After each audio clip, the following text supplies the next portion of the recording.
Bonsoir à tous. Alors, on va parler d'acupuncture, vous l'aurez compris. Juste un petit sondage avant de commencer. Est-ce qu'il y a des gens qui pensent que l'acupuncture fonctionne?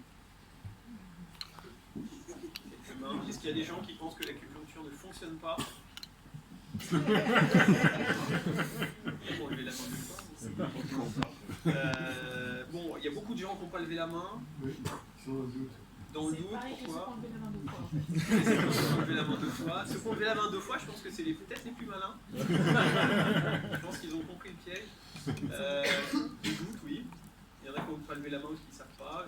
Parce que si fonctionner, c'est flou aussi. Ouais, c'est Ouais, fou. Parce que j'aurais peut-être levé la main deux fois. Ouais, parce que ça dépend de quoi on parle. J'ai levé la main Toujours, deux fois. quand on parle de traitement, on pose toujours la question est-ce que ça fonctionne ou pas, mais la vraie question c'est est-ce que ça fonctionne ou pas, pourquoi si on dit l'acupuncture fonctionne, mais est-ce que ça fonctionne pour tel problème de santé ou non? Parce que, évidemment, si je vous donne un exemple, l'amputation ça fonctionne très bien pour la gangrène, ça fonctionne pas du tout pour le rhume. Donc il faut réfléchir en termes d'indication. Donc on va en reparler un petit peu. Bon, je suis désolé pour ceux qui sont en bas, parce que vous ne devez rien voir du tout. Donc vous allez devoir vous contenter de... Peut-être vous là, mais vous là, vous. Vous allez devoir vous contenter des commentaires audio. Alors, j'ai fait une petite diapo de présentation avec un super logo Big Pharma. Donc moi je suis interne c'est pas moi qui l'ai fait, hein. C'est internet. Donc je suis interne en médecine nucléaire en dernière année. Donc la médecine nucléaire en gros c'est essentiellement de l'imagerie médicale, ça regroupe toutes les utilisations de produits radioactifs en médecine. Voilà, c'est pas trop le sujet de ce soir, on va passer. Qu'est-ce que j'ai mis? Ah oui, donc première chose, avant de parler d'acupuncture, on va passer sur des généralités. Donc j'ai écrit en gros les pseudomédecines tuent. Ça c'est quelque chose que j'aimerais qu'on garde tous en tête. C'est pas quelque chose de théorique, c'est quelque chose qui est concret. Il y a des gens qui en meurent et c'est pas non plus des cas isolés parce que on pense toujours à des gens qui sont allés faire des traitements complètement alambiqués pour traiter leur cancer et qui en sont morts. Dans les faits, même des choses qui paraissent un peu anodines, pas des choses qui paraissent immédiatement dangereuses peuvent l'être. Alors je vous ai mis deux petites études pour vous montrer ça. Ça c'est une première étude. C'est quelqu'un qui s'est posé la question, est-ce que si on compare les gens qui font un traitement pour un cancer et les gens qui un traitement conventionnel et les gens qui vont faire un traitement dit alternatif, c'est-à-dire non reconnu. Donc pour ça ils ont évidemment sélectionné des gens après coup, hein, ils n'ont pas fait une étude en disant toi tu auras un traitement alternatif. Et ce qu'ils ont fait, c'est qu'ils ont apparié, c'est-à-dire qu'ils se sont débrouillés pour que dans les deux groupes il y ait les mêmes types de cancer, les patients aient le même âge, le même stade de cancer, etc., pour que tout soit comparable par ailleurs, pour vraiment essayer de dégager l'effet entre pratique alternative et pratique normale. Et donc ils ont fait ça sur 84 mois, donc ça doit faire 7 ans, si je dis pas de conneries.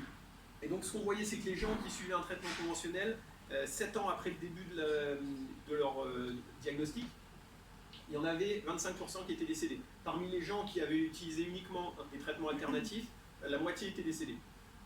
Donc ça veut dire qu'il y a un gap quand même énorme entre les gens qui font un traitement conventionnel et les gens qui n'utilisent pas du tout le traitement conventionnel et qui vont utiliser des traitements, par exemple des traitements à base de plantes, à base de méditation.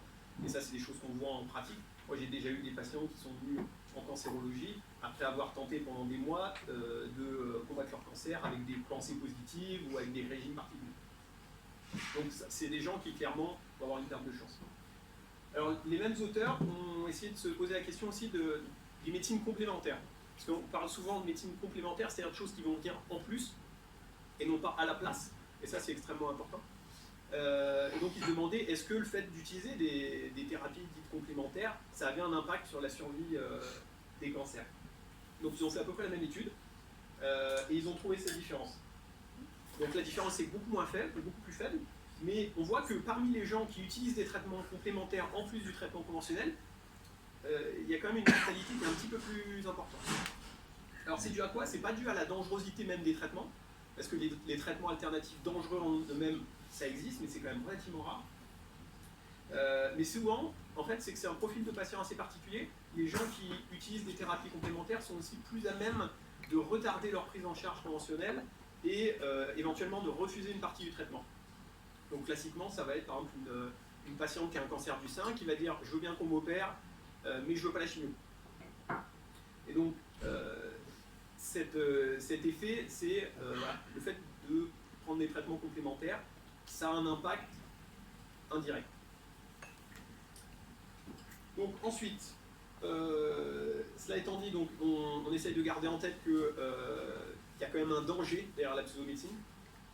Donc il faut se rappeler que voilà, il y a la santé des gens qui est en jeu, parfois ça peut être des maladies graves, donc il ne faut pas oublier ça. Donc pour ce qui est des pseudomédecines, il y a plein de termes donc, qui sont utilisés. Les gens mélangent un petit peu les termes de médecine complémentaire, alternative, médecine douce, médecine parallèle, fake médecine maintenant. Mais bon, globalement, la plupart du temps, on va parler de médecine complémentaire. On va essayer de renforcer l'idée chez les gens que ça ne se substitue pas aux traitements qui ont fait leurs preuves. Il y a tout un tas de types de pratiques différentes. Ça peut être des pratiques, par exemple, on va le voir avec l'acupuncture, d'autres pays, donc qui ne sont pas issus de la médecine traditionnelle occidentale. Donc ça peut être des médecines traditionnelles asiatiques, ça a beaucoup le vent en poupe. Ça peut être des théories occidentales archaïques. Par exemple, on oublie un peu, mais l'homéopathie, c'est quand même quelque chose qui est assez ancien. C'est archaïque dans le sens où tous les progrès de la science ont prouvé que les fondements de l'homéopathie étaient faux. On pourra en reparler. Et puis il y a tout un tas de pratiques de médecine complémentaire qui vont se reposer sur des notions d'énergie qui sont un peu des techniques de relaxation. Alors, toutes ces classifications, moi je les aime pas beaucoup. J'aime pas beaucoup parler de médecine complémentaire, de pseudomédecine, de choses comme ça. Pour moi, il n'y a vraiment que la médecine ou rien. C'est-à-dire que soit on arrive à prouver qu'un traitement fonctionne, et dans ce cas-là c'est de la médecine, soit on n'arrive pas à le prouver, dans ce cas c'est rien du tout. Le fait de faire le distinguo entre ce qui est conventionnel et ce qui ne l'est pas, c'est à mon sens quelque chose qui n'a pas d'intérêt. C'est-à-dire soit ça fonctionne, soit ça ne fonctionne pas. Le fait que ce soit reconnu et classé comme conventionnel ou pas, ça n'a pas d'intérêt. C'est souvent le fait soit de gens qui refusent certaines pratiques, soit aussi les praticiens eux-mêmes. C'est-à-dire que les gens qui se réclament par exemple de l'homéopathie ou de l'acupuncture, ça peut facilement être des gens qui vont eux-mêmes se mettre en opposition à la médecine conventionnelle. Et donc, c'est pas forcément uniquement un rejet de la fameuse science officielle, c'est pas forcément qu'un rejet, c'est eux aussi qui vont avoir tendance à se mettre eux-mêmes en décalage avec les pratiques conventionnelles. En termes de preuves, ça vous le retrouverez partout. Quand on parle de médecine, nous on parle de médecine basée sur les faits. La preuve, ça va consister à faire des essais cliniques. C'est-à-dire qu'on va utiliser des critères objectifs, le fait qu'un patient guérisse, le fait qu'un patient décède, et on va faire des groupes de contrôle pour tester des médicaments. Donc ça, c'est des critères d'efficacité. Dans les médecines complémentaires, souvent ce qui va être mis en avant, c'est la satisfaction, c'est les témoignages des gens. C'est-à-dire que ça vous pouvez le voir sur internet ou dans les forums Zen, bien-être, etc. Ils vont vous dire ça marche parce que j'ai tel et tel témoignage de gens qui en sont très contents. Et ça, il faut bien comprendre que la satisfaction, c'est pas la même chose que l'efficacité. On peut être très content de quelque chose sans que ce soit efficace. Le fait que quelqu'un apporte son témoignage, même très enthousiaste, même convaincu, ça ne constitue absolument pas une preuve. Et donc, ça va être vraiment la différence, c'est qu'il va y avoir cette satisfaction subjective qui va être mise en avant, alors que pour prouver l'efficacité d'un traitement, en théorie, il faudrait prendre des critères objectifs et évaluer cette efficacité directement. Les témoignages ne sont jamais une preuve. Souvent, il y a aussi des accumulations de témoignages, c'est-à-dire que si vous trouvez un traitement, par exemple un traitement naturel contre le cancer sur Internet, souvent ils vont vous mettre une liste de personnes qui sont très contents de leur traitement parce que ça permet d'améliorer leur cancer.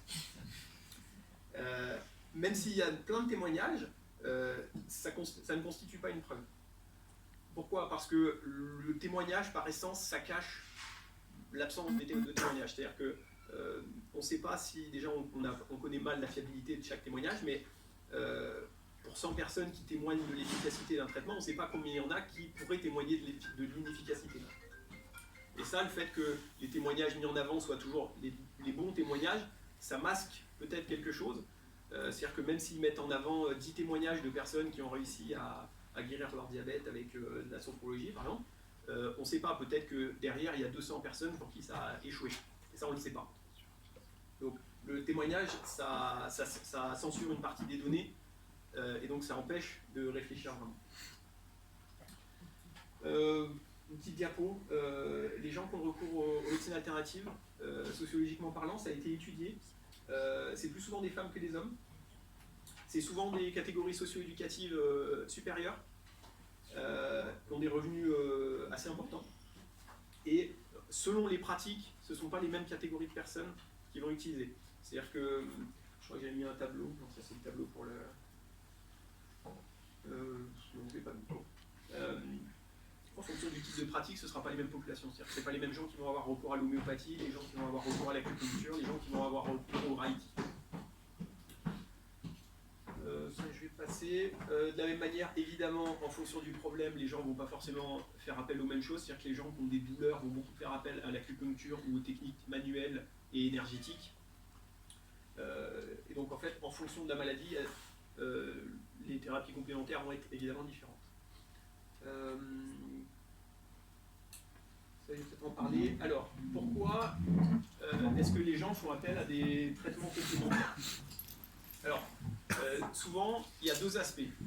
De un, c'est le rejet des traitements conventionnels, qui sont souvent source d'effets secondaires, ou en tout cas qui vont être mal tolérés par le patient. Et le deuxième, c'est aussi une motivation directe d'utiliser un système, donc basé sur des croyances personnelles, et basé aussi sur, et ça va être très important, sur l'envie de se réapproprier un petit peu sa santé. Je crois qu'il est mis là. L'avantage avec toutes ces médecines complémentaires, c'est que le sujet va choisir lui-même ses thérapies. C'est-à-dire que si vous allez dans je parlais des forums santé bien-être, si vous allez dans ces choses-là, il y a de tout. Si vous voulez vous soigner avec des pierres, vous pouvez vous soigner avec des pierres. Si vous voulez vous soigner avec des plantes, vous pouvez vous soigner avec des plantes. Si vous voulez vous soigner avec quelque chose, vous pouvez choisir comme dans un supermarché. Tout est à votre disposition, vous avez vous-même le choix. Alors que si vous allez chez le médecin pour un problème de santé, vous allez repartir avec une ordonnance, vous n'avez aucun choix. Ça, c'est un phénomène qui est assez fort. C'est-à-dire que ça va permettre de se réapproprier un petit peu son traitement. Je vais passer à la suivante directement. C'est-à-dire que dans tous les cas, la maladie est imposée. Elle s'impose à nous. Dans le cas de la médecine conventionnelle, souvent le traitement est imposé aussi. C'est-à-dire que le médecin, à part quelques exceptions, ne vous propose pas une série de traitements. Il vous dit on va faire tel traitement parce que ce traitement est considéré comme le plus efficace dans ce cas précis. Alors que l'avantage avec les médecines complémentaires, c'est que vous pouvez choisir vous-même votre traitement. Donc vous vous réappropriez un petit peu ce pouvoir de choix, de décision de votre santé. Et ça, c'est quelque chose qui est assez fort. Parce que donc on réintroduit cette notion de possibilité, on enlève cette espèce d'impuissance qu'a le malade face à la maladie et face au traitement aussi. Et donc ça c'est assez fort. Je reviens là-dessus. Non, c'est bon, on va passer vite fait. Hop.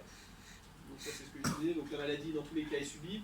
En cas de médecine conventionnelle, le traitement aussi, alors que dans le cas des pratiques non conventionnelles, c'est pas le cas. On va passer. Hop. Et on va passer directement avec l'acupuncture après cette petite introduction.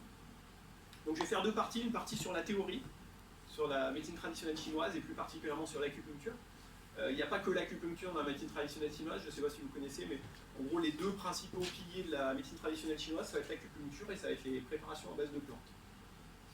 Donc on va parler un petit peu des fondements de la médecine traditionnelle chinoise.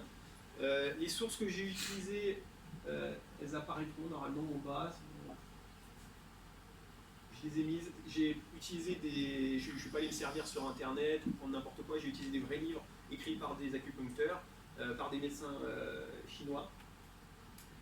En l'occurrence, j'ai pris les livres d'un gars qui est écrit en anglais et dont les livres ont été traduits en français, donc comme ça c'était plus simple pour moi. Mais voilà, tout ce que je vais vous dire sur la médecine traditionnelle chinoise, je ne le sors pas de nulle part, je le sors de bouquins écrits par des gens qui sont reconnus là-dedans. Donc on va parler de la théorie, voir un petit peu sur quoi ça se base, les problèmes qu'il y a, et puis après la deuxième partie on parlera un petit peu de la pratique et des résultats qu'on peut en espérer. Alors, donc, la base même de l'acupuncture, c'est l'existence des méridiens. Donc, les méridiens, il y en a un certain nombre, il va y avoir 12 méridiens dits ordinaires et 8 méridiens dits extraordinaires. Les 12 méridiens sont chacun liés à un organe interne. Donc je vous ai mis la liste. Et en fait, on dit 12, mais il y en a 24 parce que chacun est de chaque côté de la symétrique. Ce qui appelle deux problèmes, c'est que les organes ne sont pas en symétrie, mais les méridiens liés, eux, sont symétriques. C'est-à-dire que le méridien de l'estomac passe de chaque côté en miroir. Et puis si vous regardez, alors parmi les 12, il y en a 6 qui sont yin et 6 qui sont yang. On reviendra un petit peu après sur le concept de yin et de yang, parce que c'est probablement pas clair pour tout le monde. Si vous regardez un petit peu la liste des organes, ça devrait vous étonner un peu, notamment les deux du bas. Pour ceux qui ne voient pas, le méridien maître du cœur et le méridien triple réchauffeur. Alors le maître du cœur, c'est souvent assimilé au péricarde, c'est-à-dire c'est l'enveloppe qui est autour du cœur. Et le triple réchauffeur, c'est pas considéré comme un organe, c'est plus un concept en médecine traditionnelle chinoise. C'est un concept qui est très important. Et puis, donc, bon, maître du cœur, on ne voit pas trop ce que le péricarde vient foutre là, quel est l'intérêt du péricarde. Et puis surtout, si vous regardez, il y a peut-être des organes qui manquent. Est-ce qu'il y a des choses qui vous paraissent... Le cerveau. Le cerveau n'a pas le méridien, ouais. C'est pas considéré comme un organe interne, c'est peut-être pour ça aussi. Moi, ce qui m'embête le plus là-dedans, c'est qu'il n'y a pas le pancréas. Le pancréas, c'est un organe qui est relativement vital. On peut plus ou moins s'en passer, mais enfin, c'est quand même un organe important, il n'y est pas. Et c'est assez bizarre, alors je reparle après, la médecine traditionnelle chinoise ne parle jamais de pancréas. C'est-à-dire que le concept de pancréas n'existe pas. Dans certaines sources, ils assimilent la rate et le pancréas, mais globalement, le pancréas n'existe tout simplement pas en médecine traditionnelle chinoise. C'est-à-dire que là, vous direz, il n'y a pas non plus l'utérus, il n'y a pas certains types d'organes, mais ça, c'est normal. Le concept existe, mais il n'y a pas de méridien lié. Le pancréas, par contre, c'est que ça existe tout simplement pas. Si vous faites une recherche par mot-clé, comme je l'ai fait dans des livres d'agriculture, vous ne trouverez rien ou quasi rien qui parle de pancréas. C'est assez étonnant. Bon, donc ces méridiens ils ressemblent à ça, c'est dommage pour vous. Donc là, on a représenté que les 12 méridiens principaux et 2 des 8 extraordinaires, parce que les autres servent uniquement de lien entre les méridiens ordinaires. Donc les deux méridiens, là, vaisseau gouverneur et vaisseau, je ne sais plus comment on dit en français, vaisseau conception, je crois. Ils sont l'un dans le dos et l'autre devant au milieu. Donc il n'y en a qu'un qui est au milieu, tous les autres méridiens existent de chaque côté de manière symétrique. À ça sont reliés des points. Donc le long de ces méridiens, il va y avoir des points. Et la nomenclature moderne, qui a été définie par l'OMS, qui a été disons, formalisée dans les années 90, définit 361 points, dont à peu près 300 sont symétriques et une soixantaine sont au milieu du corps, dont en un seul exemplaire. Donc ça fait à peu près 650 points en tout sur le corps. Le corps, pour vous donner une idée, c'est 2 mètres carrés de surface de peau. Enfin, moins. Personne normale, c'est plutôt 1m70 carré. Donc la nomenclature a donné des noms à chacun de ces points en fonction du méridien sur lequel ils sont, parce qu'en médecine traditionnelle chinoise, ils ont tous un nom. C'est-à-dire que les 361 ont chacun un nom différent, et parfois plusieurs, ce qui est très compliqué. Donc eux, ils ont défini un code pour essayer de normaliser un peu tout ça. Donc chacun des 361 est rattaché soit à un des 12 méridiens ordinaires, soit à 2 des méridiens extraordinaires. Et il peut y avoir donc des méridiens qui vont faire le pont via des points entre plusieurs méridiens. Et les méridiens, ils sont assez... vous vous rappelez, hein, les méridiens, globalement, ils traversent tout le corps en partant de la tête et en allant jusqu'au bout du bras ou de la jambe. Ils ont entre 9 et 67 points, donc la répartition n'est pas du tout homogène sur les méridiens. Voilà, donc un exemple avec les points, vous ne voyez rien, même moi je vois rien, c'est juste pour mettre une illustration. On va prendre un exemple, le méridien de l'estomac. Alors le méridien de l'estomac, il part du côté du nez, il va remonter sur le visage, il va donner des branches, et puis il va redescendre le long du corps, en passant au niveau du thorax plutôt vers l'extérieur, et puis au niveau de l'abdomen un peu plus vers l'intérieur, et après il va descendre le long de la cuisse, il va passer au niveau du genou côté antérieur, et il va atterrir sur le deuxième orteil. Et donc il y a 45 points le long de ce méridien-là. Je vous ai mis la liste des 45. Et donc vous voyez qu'ils ont des noms assez rigolos. Donc, je vous ai mis des traductions. Alors les traductions ne sont pas de moi, hein. Mais moi je trouve ça vachement sympa. Donc, il y en a un grenier de la terre, pilier céleste, passage de l'eau. Enfin, chacun des 361 points, un nom sympa comme ça. Bon, je me dis, on va prendre un point au hasard et puis on va voir un petit peu ce qu'ils en disent. Donc là, c'est ce que je vous disais, c'est Giovanni Maciocia, c'est un médecin acupuncteur anglais, enfin britannique en tout cas, qui a écrit 2 bouquins que j'ai utilisés. Donc celui-ci, il fait 1286 pages, l'autre en fait 1500. Et ça vous donne à peu près, et ça s'appelle Les fondamentaux. Bon, alors, donc j'ai pris un point au hasard. Je trouvais que multitude de poutres, c'était rigolo comme nom. J'ai vraiment pris un point au hasard pour voir ce que lui en disait. Donc, pour lui, c'est un point d'accumulation. Et l'action de ce point, c'est-à-dire le fait de piquer dans ce point, ça va permettre de soumettre le chi rebelle de l'estomac, ça va permettre de lever les obstructions de tout le méridien, et ça va surtout permettre de chasser l'humidité et le vent. Là, vous vous dites, ça, ce sont donc des concepts de médecine traditionnelle chinoise. Probablement que vous ne comprenez pas du tout ce que ça veut dire, c'est normal. Le chi, on en reparlera. L'humidité et le vent, on va passer parce que ça devient compliqué. Indication. Donc, dans quel cas piquer ce méridien? 2 types. Douleur épigastrique et régurgitation acide d'un côté, et de l'autre, gonflement et douleur du genou, raideur du genou, douleur de la jambe, etc. Donc, si vous voulez, il est sur le côté du genou. Et donc, ça permet de traiter le genou.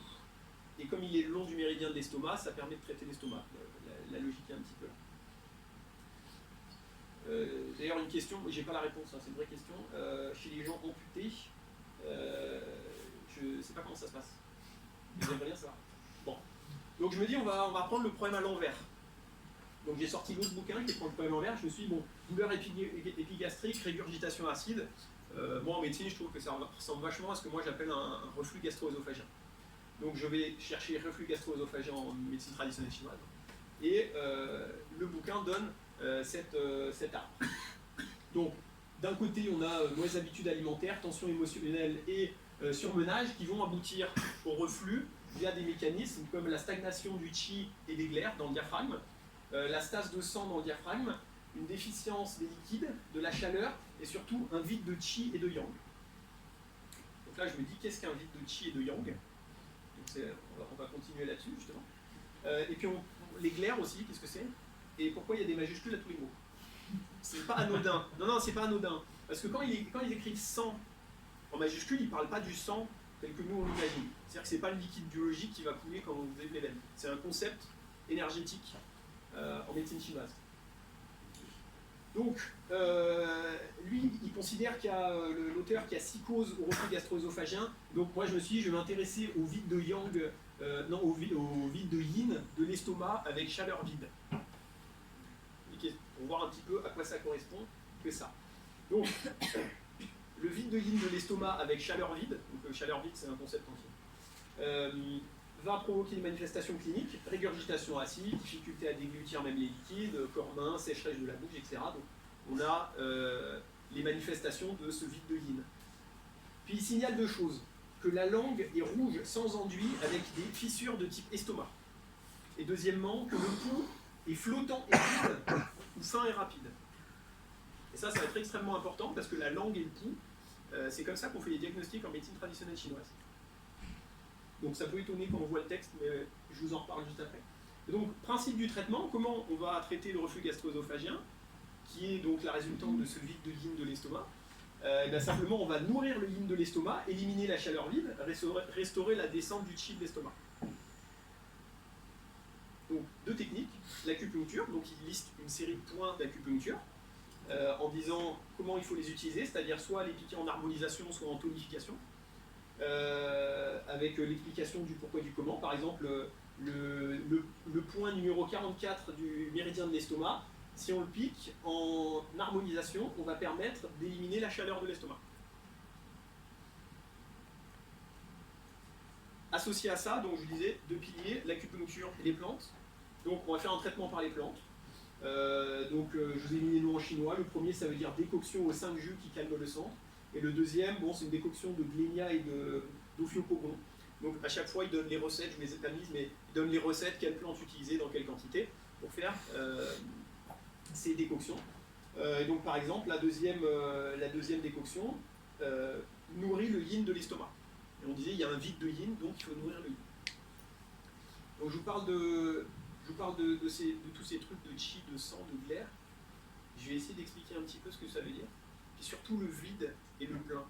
Il y a deux concepts centraux, c'est que en médecine traditionnelle chinoise, tout est déséquilibre. Donc soit il y en a trop, et on appelle ça une plénitude, un plein, soit il n'y en a pas assez et c'est un vide. Et donc dans tous les cas, la maladie est causée par un déséquilibre de ces substances vitales, et le traitement va donc viser à rééquilibrer tout ça. Et donc les substances vitales, il y en a 5 catégories. Il y a le qi, ça va être vraiment la partie la plus importante. Donc ça s'écrit QI, mais ça se prononce qi, pour ceux qui ne voient pas écrit. Le sang, donc je vous disais qu'il n'y a pas grand chose à voir avec le sang tel qu'on l'entend. Le jing, le shen, et puis après plusieurs types de liquides organiques. Et en fait, toutes ces substances découlent du qi. J'ai jamais réussi à trouver de définition claire de ce que sont chacune de ces énergies. Par exemple, qu'est-ce que le jing, qu'est-ce que le shen? Souvent, c'est des définitions qui sont un peu floues, un peu alambiquées. Donc moi-même, je ne comprends pas tous les concepts. Disons que tout découle de cette notion de chi qui est quand même assez simple. Le chi, si vous voulez, ça va être une énergie qui va couler dans les méridiens. Et si vous voulez, si y a trop ou pas assez de chi, ou si le chi est bloqué, ça va créer des déséquilibres. Et c'est là qu'on voit quelque chose, c'est que en médecine traditionnelle chinoise, tout est déséquilibre de ces substances vitales. Donc le concept, par exemple, d'infection n'existe pas. Le fait que des bactéries, des virus puissent exister et infester le corps et donc créer des maladies, c'est un concept qui n'existe pas. De même que, puisque la cellule n'est pas reconnue comme concept en médecine traditionnelle chinoise, le cancer n'est pas une entité en médecine traditionnelle chinoise. Le fait que des cellules se transforment et créent des tumeurs, ce n'est pas un concept qui existe. Donc, on voit qu'il y a une façon d'appréhender la maladie qui est radicalement différente de celle de la médecine moderne occidentale. Le cancer et l'infection, ce ne sont pas des concepts valides. Tout est déséquilibre, notamment de qi, et puis de yin et de yang, et ça on va en reparler, je crois, juste après. Non, il y a d'abord les 5 éléments, vous allez voir. Concept essentiel, les 5 éléments, je ne sais pas si vous vous rappelez de vos cours, nous à l'époque on en avait 4 en Occident, eux ils en ont 5. Donc le feu, la terre, le métal, l'eau et le bois. Et donc il y a des relations complexes qui vont unir ces 5 éléments, puisqu'il va y avoir des relations d'engendrement, de destruction, des relations de dominance et de... je ne sais pas quel est l'inverse de dominance. Donc par exemple, le feu, l'arbre nourrit le feu, l'eau détruit le feu détruit le métal, etc. Donc il y a des relations complexes entre tous ces éléments, et tous ces éléments vont s'intégrer avec tout le reste. Donc par exemple, si on prend, je sais pas, tu veux que je prenne lequel? Vas-y, choisis la terre, parfait. Alors la terre, bon pas de bol, les éléments sont associés à une saison sauf la terre. Bon, alors, ouais, non mais pas de bol, mais comme ça on voit. Hein. La terre, elle va être associée à une direction qui est le centre, alors que par exemple l'eau, ça va être associé au nord. Ça va être associé à par exemple à la couleur jaune, à la saveur sucrée. Ça va être à la planète Saturne, à l'animal domestique bœuf. Mais à l'animal sauvage humain, c'est associé à un organe yin qui est la rate et un organe yang qui est l'estomac. La rate et l'estomac sont très liés en médecine traditionnelle chinoise, ce qui n'est pas le cas en anatomie et en médecine, mais chez eux c'est très lié. Et par exemple, en termes de bruit, c'est lié au chant. Donc ça c'est sympatoche parce que par exemple le métal c'est lié aux pleurs. Donc si vous voulez, il y a toute une symbolique là-dedans, et par-dessus ça va s'intégrer le yin et le yang. Alors vous avez probablement déjà tous vu ce symbole. Donc ce symbole, c'est pas le symbole du yin et du yang, c'est le symbole de la dualité du yin et du yang. Ce qui n'est pas tout à fait la même chose, parce que le yin et le yang ont par ailleurs d'autres symboles qui existent. Il y a des symboles pour le yin, il y a un symbole pour yin, il y a un symbole pour yang, et il y a des symboles pour les différentes associations entre les deux. Et ça, c'est pas l'association des deux, c'est la dualité, qui est différente. Donc si vous voulez, le yin et le yang vont toujours représenter des concepts qui s'opposent et qui sont complémentaires en même temps. Donc on peut tout subdiviser en yin et en yang, et globalement, le yin c'est pas bien, le yang c'est mieux. Par exemple, l'obscurité c'est yin, la lumière c'est yang. C'est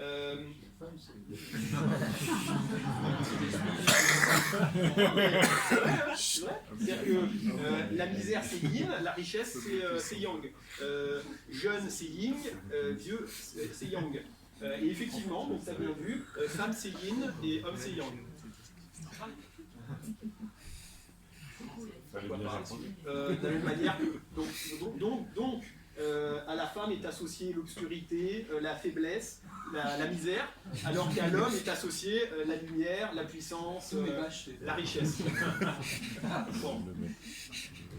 Là encore, c'est dans les bouquins. Hein, je l'ai pas pris sur internet, genre tiens, c'est rigolo. Voilà. C'est le concept qui est comme ça. Ça se paraît archaïque de dire que la femme elle va être dans la mauvaise catégorie par rapport à l'homme, mais voilà, comme ça fait des millénaires, si vous voulez, nous on avait à peu près le même genre de conception à l'époque. Donc je disais, tout ça, ça ressemble quand même pas mal, si vous vous rappelez de la théorie des humeurs que nous on avait. Alors nous on n'avait pas 5 éléments, on en avait 4, hein, on avait l'air, le feu, l'eau, la terre. Et puis on n'avait pas, on avait 4 humeurs aussi, on avait le sang, la bile, la trabile, la flegme. Pareil, on avait 4 saisons, on avait des tempéraments chauds, humides. En fait, il y a pas mal de ressemblances entre la médecine européenne ancestrale et la médecine asiatique ancestrale. Sauf que du coup, le nombre et l'agencement des symboles est différent. Mais dans tous les cas, là, clairement, on est dans du symbolisme. C'est-à-dire que tout ça, c'est quelque chose qui est arbitraire. Qu'est-ce qui fait qu'on a 4 ou 5 éléments ?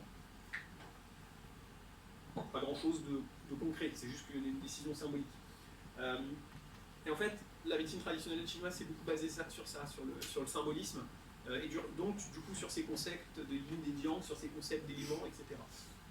De la même manière que la médecine qu'on pouvait pratiquer chez nous il y a 2000 ans était essentiellement symbolique. Je ne sais plus si c'était Aristote qui disait que l'intelligence se trouvait dans le cerveau parce que la tête est sphérique. Or, la sphère est parfaite, donc l'intelligence doit se trouver dans la partie sphérique du corps. C'est symbolique. Bon, il avait raison en l'occurrence, mais c'est symbolique. Et donc là, on voit aussi que ça, c'est quelque chose qu'il faut remarquer, c'est qu'il n'y a pas de grosse évolution de la médecine traditionnelle chinoise en fonction des données. C'est-à-dire que tous les progrès qui auraient pu être faits, ne serait-ce que ces 500 dernières années en anatomie, n'ont pas été intégrés dans les connaissances de médecine traditionnelle chinoise. Souvent, ils disent ça fonctionne parce que c'est ancestral, donc on a 2000 ans de recul. Ben justement, c'est-à-dire qu'il n'y a pas eu beaucoup de grosses évolutions en 2000 ans. Alors, j'ai pas réussi à trouver des textes de 2000 ans qui soient très clairs. Mais rien que les représentations d'il y a 500 ans, c'est exactement les mêmes méridiens, les mêmes points. Donc il n'y a pas eu d'évolution, alors que la conception qu'on avait de l'anatomie et du corps humain il y a 500 ans, elle était quand même foireuse. Et ça, pour moi, ça paraît être un problème, qu'il n'y ait pas d'évolution. Je parlais de glaire tout à l'heure. C'est quoi les glaires? Avec un grand G. Les glaires. Alors je vais lire, parce que je ne me rappelle plus. Les glaires sont un facteur pathogène interne très important. Comme les stases de sang, je vous rappelle, une stase, c'est forcément mauvais, parce que ça déséquilibre, il y en a trop. Comme les stases de sang, elles sont potentiellement la cause de maladies graves, comme le cancer, les maladies cardiaques et les attaques d'apoplexie. Ça, je vous disais, le cancer n'existe pas, mais ça, c'est si vous voulez, c'est un médecin, c'est un toubib. Donc, il intègre pas mal de concepts de médecine occidentale et inversement.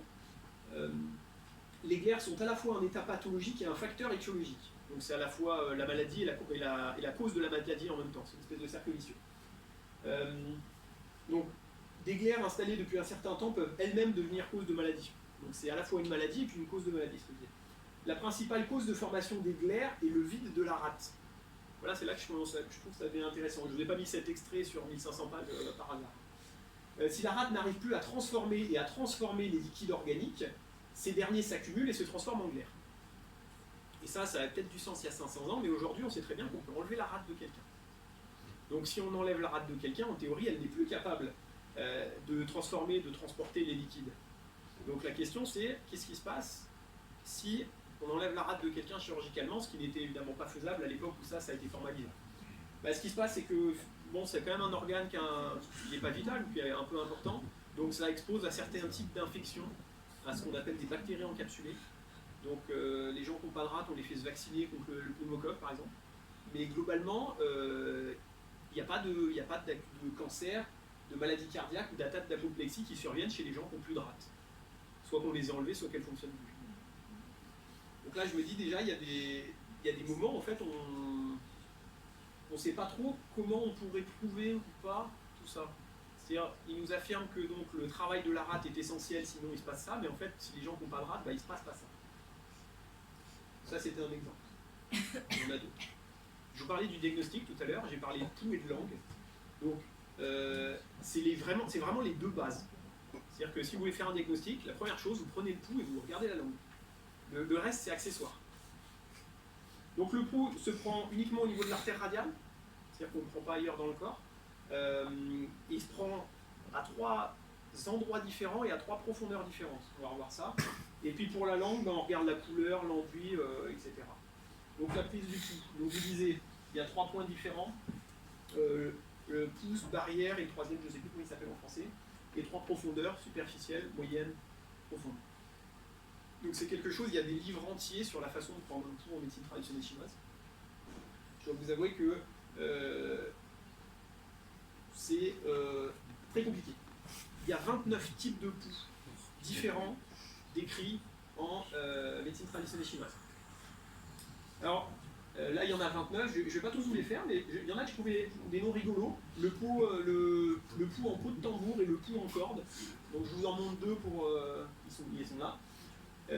Voilà, donc par exemple, moi honnêtement, je ne vois pas comment ils peuvent réellement arriver à différencier 29 types de pouls juste en palpant ni un peu ce que ça donne. Mais bon, par exemple, le pouls en corde, donc c'est un pouls qui est tendu comme une corde de guitare, qui est plus fin, plus tendu et plus dur que le pouls serré, parce qu'il ressemble quand même au pouls serré.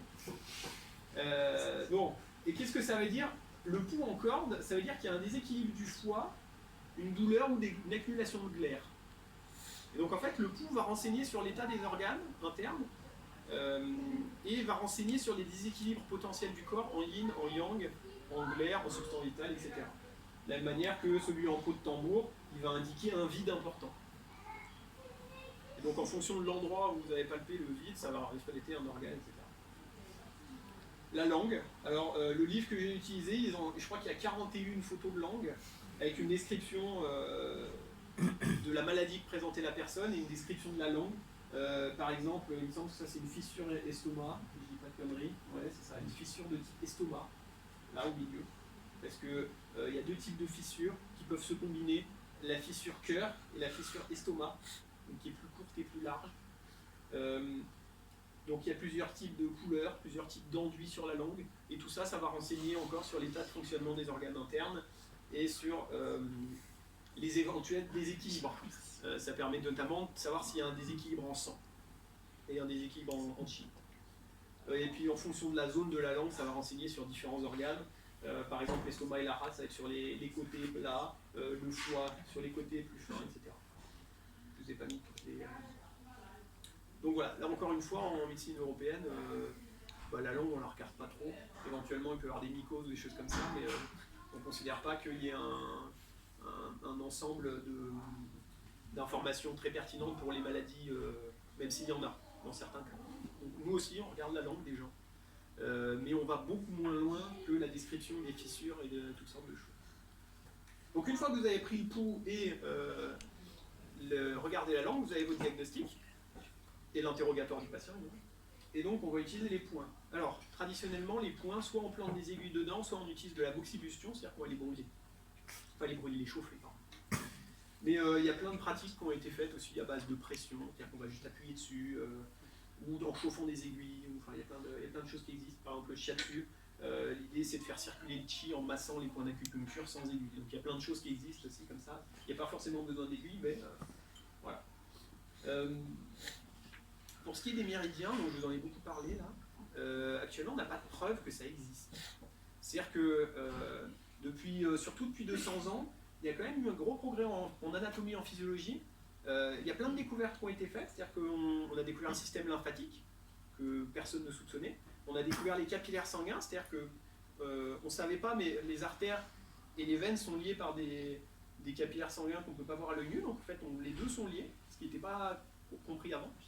On a découvert les cellules, et malgré ça, on n'a toujours pas réussi à mettre en évidence l'existence anatomique de ces méridiens. En tout cas, si vous regardez un livre d'anatomie, de physiologie, d'embryologie, tout ce que vous voulez, ça n'existe pas. De la même manière que l'existence du chi, le fait qu'il y ait des déséquilibres en yin et en yang, il n'y a pas de preuve formelle. Donc il y a des gens qui ont essayé d'apporter des preuves, et je vais vous en montrer quelques-unes. Ça, c'est ce que je vais vous présenter, c'est vraiment ce qui est mis en avant par des études. C'est pas Jean-Michel qui défend l'acupuncture sur Facebook, c'est vraiment des études publiées par des auteurs, notamment des auteurs coréens, des auteurs acupuncteurs. Donc, par exemple, l'utilisation de traceurs radioactifs, de thermographie, tout ça, on va regarder. Là, par exemple, très intéressant, une étude de 2005. Donc, vous voyez là, la main tient une source chaude. Donc ça, c'est le cigare Moxa, donc qui a pour but de chauffer les points de méridien. Et donc, l'application de ce cigare Moxa fait apparaître des lignes là et là. Et ça, c'est le méridien de la vessie. Donc les mecs se disent, si on chauffe avec un Moxa un point d'acupuncture, on fait apparaître le méridien en aval vers les membres. Et ils l'ont fait aussi sur les jambes, etc. Donc ces auteurs ont dit, voilà, on a la preuve que les méridiens existent et qu'il se passe quelque chose puisque ça diffuse la chaleur. Donc il y a des mecs qui ont dit, bah, on va vérifier. Donc ils ont fait la même chose. Et en fait, c'est des reflets. Parce que l'infrarouge, non mais c'est con, mais l'infrarouge c'est une lumière. Et la lumière, ça se reflète. Donc si vous mettez une source chaude à un endroit, une peau et une caméra, en fonction de l'angle, ça va faire des reflets. Donc là, par exemple, ils ont montré qu'en déplaçant, donc c'est le même type au même moment, hein, mais en déplaçant la source chaude, on voit des reflets différents qui dépendent de l'angle entre la source chaude, qui émet des rayons infrarouges, la peau, l'angle de la peau et la caméra.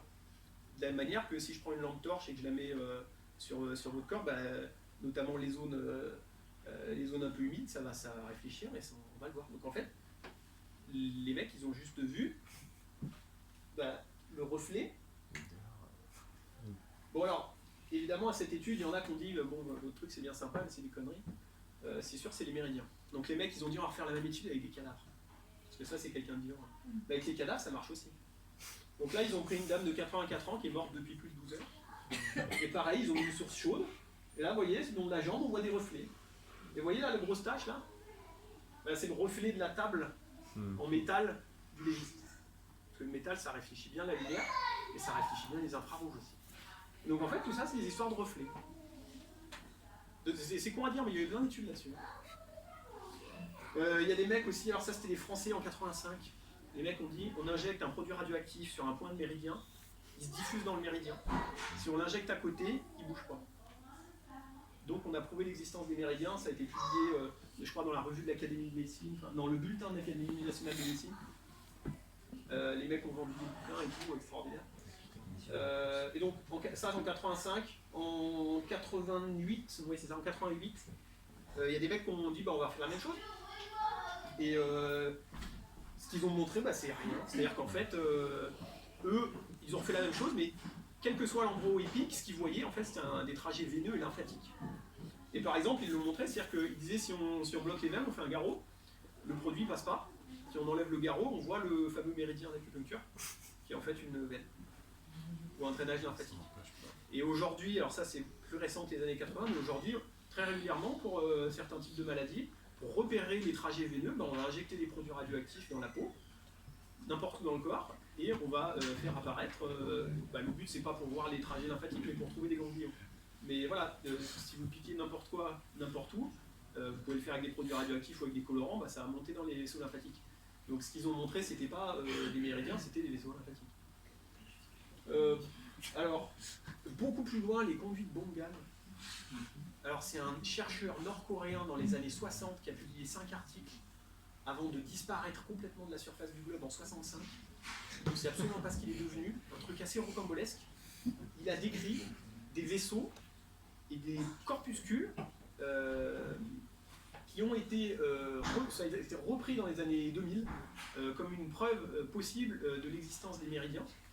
Et lui, en gros, il disait c'est pas des capillaires sanguins, c'est pas des vaisseaux lymphatiques, c'est autre chose. Et alors, ils appellent ça actuellement le système primo-vasculaire. Et il y a énormément de travaux de recherche là-dessus. Le problème, c'est que c'est pas reconnu officiellement, que tous les travaux de recherche qui sont dans des des revues qui sont fréquentées uniquement par des adeptes de l'acupuncture. Donc, je vous en ai mis deux des principaux à publier ces études-là. Que quasiment tous les auteurs qui parlent de ça sont coréens, alors sud-coréens en l'occurrence, quasiment tous. C'est-à-dire qu'apparemment, dans les autres pays, ça n'a pas pris du tout. Et puis surtout, moi, je l'ai souvent vu sur des forums, des trucs comme ça, les gens disaient, bah regardez, le système réseau primo-vasculaire, le Gongan, etc. Mais moi, je vois pas le rapport, parce qu'en fait, quand on regarde les études, ces réseaux, ils sont décrits alors, uniquement chez l'animal et à la surface des organes internes, pas à la peau. Donc, moi, je vois pas le rapport avec les méridiens qu'on pourrait piquer extérieurement. Donc, même si ça existait, pour l'instant, on n'a pas de preuves, ça non plus, bah en fait, c'est assez foireux. Et pourtant, donc, il y a des équipes de recherche entières financées notamment par l'argent public en Corée du Sud qui planchent là-dessus. Je ne sais pas ce qu'ils voient. Si c'est des vaisseaux lymphatiques, j'en sais rien, mais en tout cas, il n'y a que eux qui voient ça. Donc, si je fais le point sur les bases, bon là c'est un peu mon avis, mais moi je ne vois aucune preuve de l'existence des méridiens, du chi, des substances vitales. Et du coup, pour moi, les fondements même de la médecine traditionnelle chinoise sont bancales et foireuses. Donc je ne sais pas ce que vous en pensez là, après ce que je vous ai montré, mais voilà, pour moi, il n'y a aucune preuve de l'existence des méridiens. Mais, deuxième paragraphe, pour moi, ça ne remet pas du tout en question l'efficacité de l'acupuncture. C'est-à-dire que même si les méridiens n'existent pas, ça ne veut pas dire que ça ne fonctionne pas. C'est-à-dire que la théorie peut être fausse, mais la pratique efficace. Là, j'aimerais qu'on soit tous clairs là-dessus. Vous êtes à peu près d'accord là-dessus? Donc on va essayer de passer à la deuxième partie. Quelle heure il est là? Parce que la deuxième partie est plus courte. On est bien? On est bien.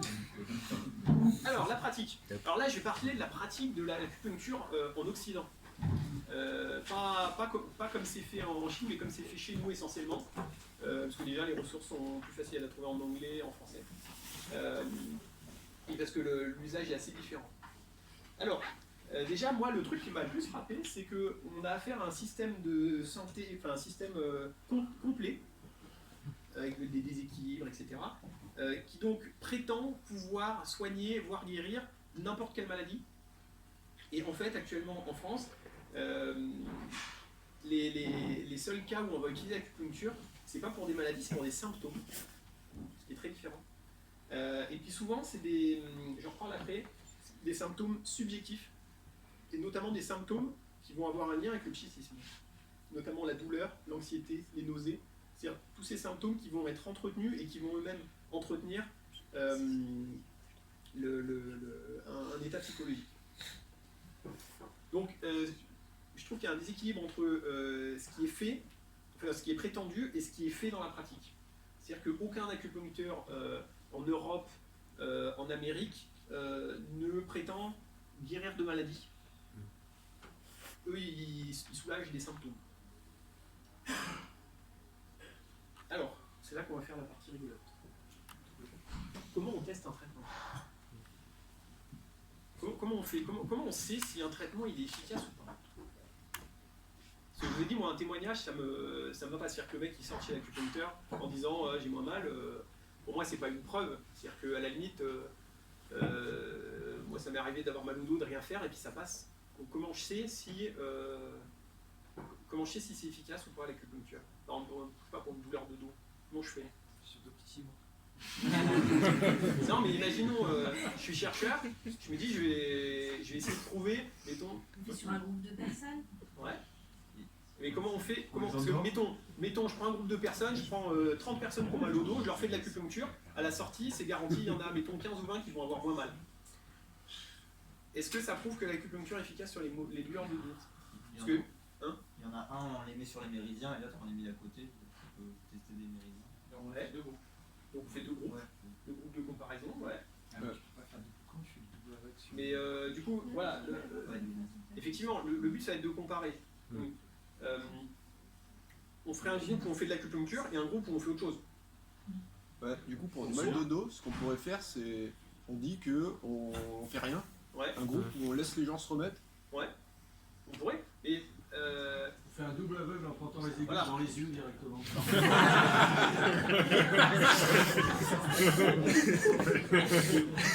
Faire un essai.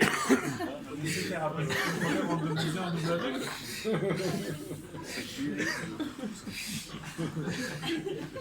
Je te laisse gay. Alors, non, l'idée est intéressante. On prend deux groupes. Un groupe où on fait rien et un groupe où on fait de l'acupuncture. Moi je suis d'accord, ça permettrait de savoir si l'acupuncture est efficace. Ça a été fait. Hein. Et ça prouve que l'acupuncture fait mieux que rien. Mais est-ce que c'est vraiment ce qu'on veut? Il y a un groupe on pique à côté. Non, mais c'est pareil, c'est pas Il y a un groupe, ouais, mais là du coup, effectivement, non, mais c'est intéressant. Là c'est intéressant parce que là, donc, je vous passe l'étape de randomisation. On se dit qu'on fait deux groupes. Ok. Il faut que, pour savoir dans quel groupe va quel patient, on tire au sort. Parce que sinon c'est trop facile. Moi, tous ceux qui ont l'air d'aller bien, je les mets dans le groupe acupuncture. Tous ceux qui ont l'air d'aller mal dans le groupe, et puis tu vois, ça marche. Bon. Donc, tirage au sort. Ok. On a dit qu'on faisait deux groupes, on a dit tirage au sort. Maintenant, on fait deux groupes. Il y en a qui disent on pique à côté. Là, il y a un problème. Et à moitié un problème, c'est que le patient peut s'en rendre compte. Il y a des patients qui connaissent un peu les méridiens. Ceux qui ont déjà eu de l'acupuncture. Et puis le médecin, il sait bien qu'il pique pas à côté. Enfin, qu'il pique à côté. On donne un faux diagnostic sinon. Ouais. On donne un faux diagnostic au médecin. Les aiguilles en elles-mêmes, elles sont censées être dans des matières spécifiques ou non? C'est du métal. Je sais pas. Ouais, c'est du C'est métal. une vraie Ouais. question. Je vais vous en montrer. D'ailleurs, s'il y a un volontaire. Oui. Alors, il faut un volontaire. Alors, si possible, qui a jamais fait l'acupuncture, qui peut relever sa manche. Et je retrouve mon sac, on sort des aiguilles. Alors, il y a un problème. Là, je parle du double aveugle. Le double aveugle, c'est quoi? C'est que ce qui est important, c'est que le patient ne sache pas quel traitement on lui donne, sinon ça influe sur l'efficacité du traitement. Et le problème, c'est que ça, c'est le simple aveugle. Le double aveugle, pour l'instant, j'ai essayé de retrouver mes aiguilles.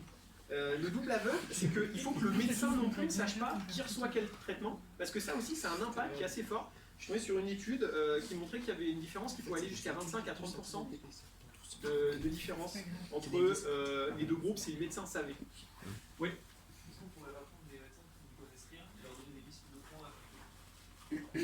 On pourrait. Est-ce qu'on peut endormir les patients tout simplement? Et s'ils ont une sorte de différence, on avait pas. On peut quoi? Endormir les patients. Ah, endormir un patient. Ah oui, mais là, faut faire une anesthésie, ça devient je les ai mis dans l'autre poche. C'est plus de la médecine traditionnelle chez nous. Alors, Si, avec de l'opium. les aiguilles. Allez.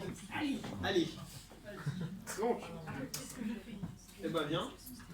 Donc, le concept, alors il y a différentes tailles d'aiguilles, différentes longueurs et différents diamètres. Alors ça, c'est des aiguilles. Ils sont stérilisés. Là, tu vois, elle est dans son emballage. Alors d'une part, les aiguilles sont stérilisées, soit à usage unique, soit le patient récupère ses aiguilles et on les réutilise sur lui-même. C'est-à-dire qu'il ne faut pas échanger les aiguilles, mais à la limite, le patient peut récupérer son lot d'aiguilles et on le réutilisera sur lui-même. Il ne peut pas s'auto-foutre le sida, si vous voulez. Donc, alors, je disais, il y a différents diamètres. Celle-là, je crois que c'est des 0,25 mm de diamètre et c'est des 45 mm de longueur, je crois. Si j'ai plus de conneries, bon, peu importe. Donc, alors, c'est fourni comme ça, donc il y a un guide. Donc je vais enlever le guide, évidemment. T'as déjà fait ou hein? Je me suis piqué moi-même, c'est sous contrôle médical. Alors, donc ça fait Franchement, mais quand je la vois, ouais. elle est enthousiaste. Donc, tu vois comment c'est présenté? T'en as déjà vu ou pas? C'est vachement long. Alors, en termes de profondeur, en fonction du thérapeute, en fonction du point, etc., on ne pique pas toujours à la même profondeur. C'est pour ça qu'il y a différentes tailles d'aiguilles, et dans tous les cas, on plante jamais plus des 2/3 de l'aiguille.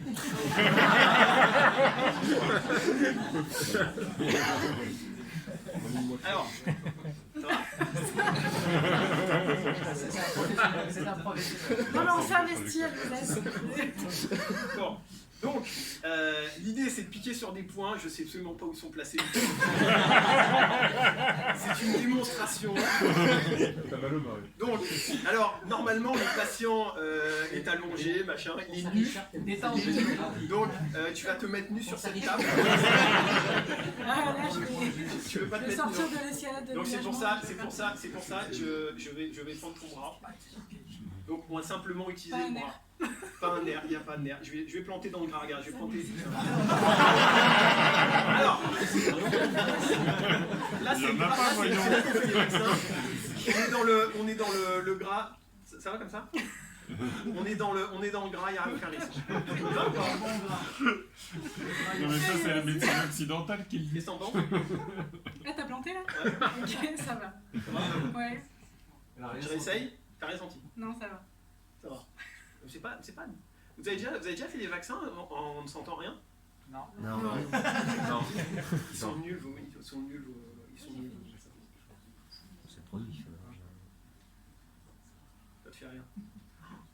Vous auriez dû répéter avant en fait. Ouais. Vous auriez dû répéter avant. Ah, je sens Tu le sens vraiment pas? Bah, je sens un truc qui pique, mais Ah oui, c'est bah pas voilà. mal. Non mais j'ai pas dit ça censé faire mal. C'est pas censé faire mal en vrai. Ok, Ah, mais ça va mieux du coup. Bon. là,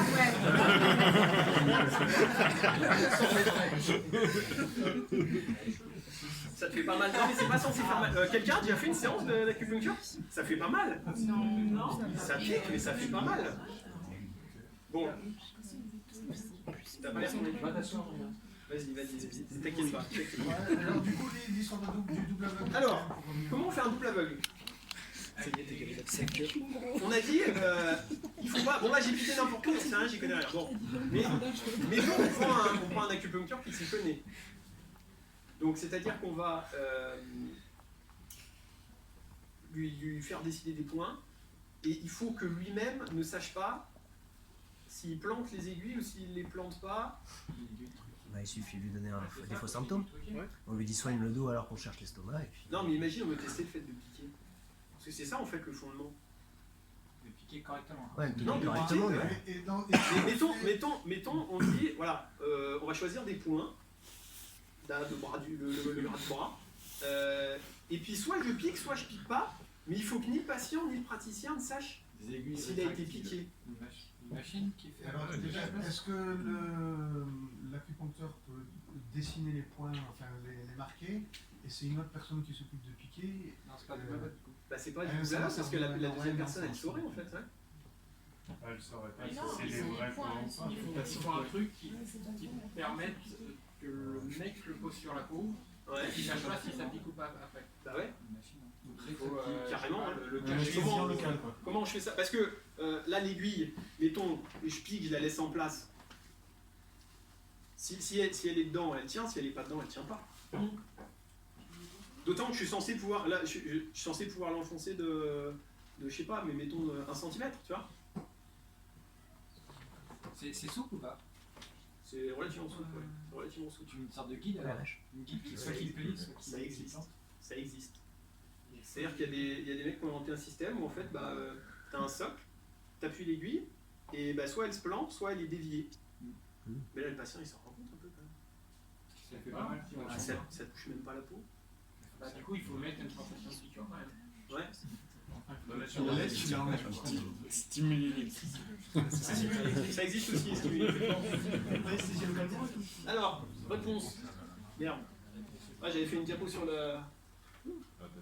J'avais fait une diapo sur l'effet placebo. Merde, j'ai tout cassé. Ah, j'ai plus rien. Alors, comment je relance le diapo? Hop. Donc, hop, j'avais fait une super diapo sur l'effet placebo. Donc, effectivement, nous ce qu'on veut, c'est déterminer l'effet propre du médicament. C'est-à-dire que si je compare le médicament avec rien, je vais avoir tout ça. Si je compare le médicament avec un placebo, ben, je vais avoir l'effet, ce qu'on va appeler l'effet placebo.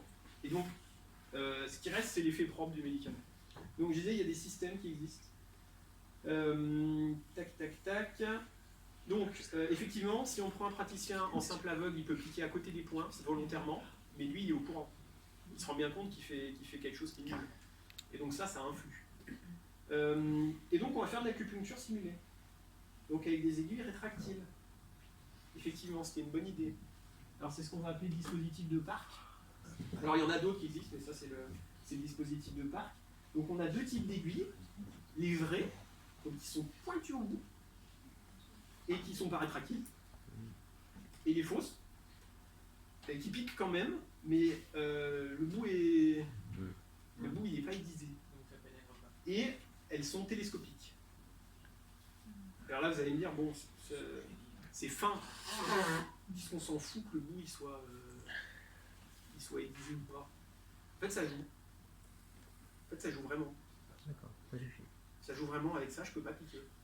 Je t'ai pas piqué. Non. Tu l'as senti, hein? J'ai vu que tu l'as senti. Ah, donc ça Ça marche marche pas. pas si elle a senti. Bah, moi j'ai pas réussi en tout cas. Ça c'est une fausse aiguille. D'accord? Et alors ce qui est fascinant c'est que je l'ai acheté sur internet. J'ai acheté un lot et au début je pensais qu'il se foutait de ma gueule parce qu'il m'a envoyé une boîte d'aiguilles normale. Mais en fait c'est une boîte d'aiguilles normale avec les écritures normales, c'est l'emballage normal, et en fait il a fallu que je les sorte et que je les teste pour me dire en fait c'est pas une aiguille normale. Mais les mecs ils ont poussé le vis dans la boîte qu'ils m'ont envoyé, c'était la vraie boîte des vraies aiguilles. Les vrais emballages des vraies aiguilles, c'était écrit nulle part, c'était des fausses aiguilles. Donc au début je pensais, je leur ai envoyé un mail en disant c'est quoi ces conneries. Ils n'ont pas répondu parce que c'était les fêtes. Alors, cette aiguille, donc elle a deux particularités. Elle est, on peut pas vraiment. Alors, si j'ai essayé pour voir si on y va très fort, on peut la planter un peu. Mais en fait, c'est dur de pénétrer la peau avec ce type d'aiguille parce qu'elle n'est pas aiguisée.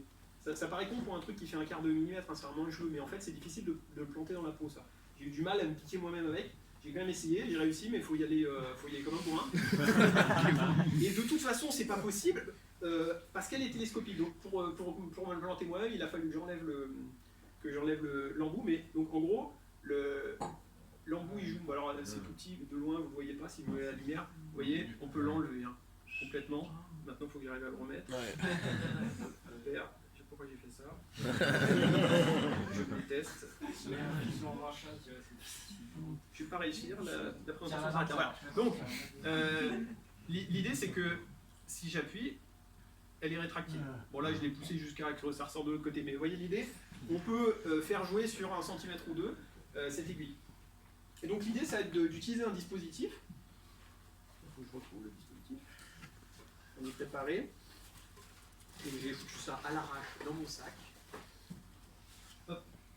Donc on va utiliser ce dispositif en plastique. Le but c'est qu'on va le coller à la peau.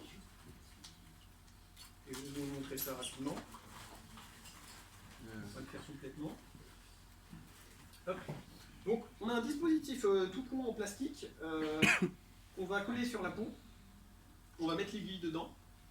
Et ensuite on va appuyer.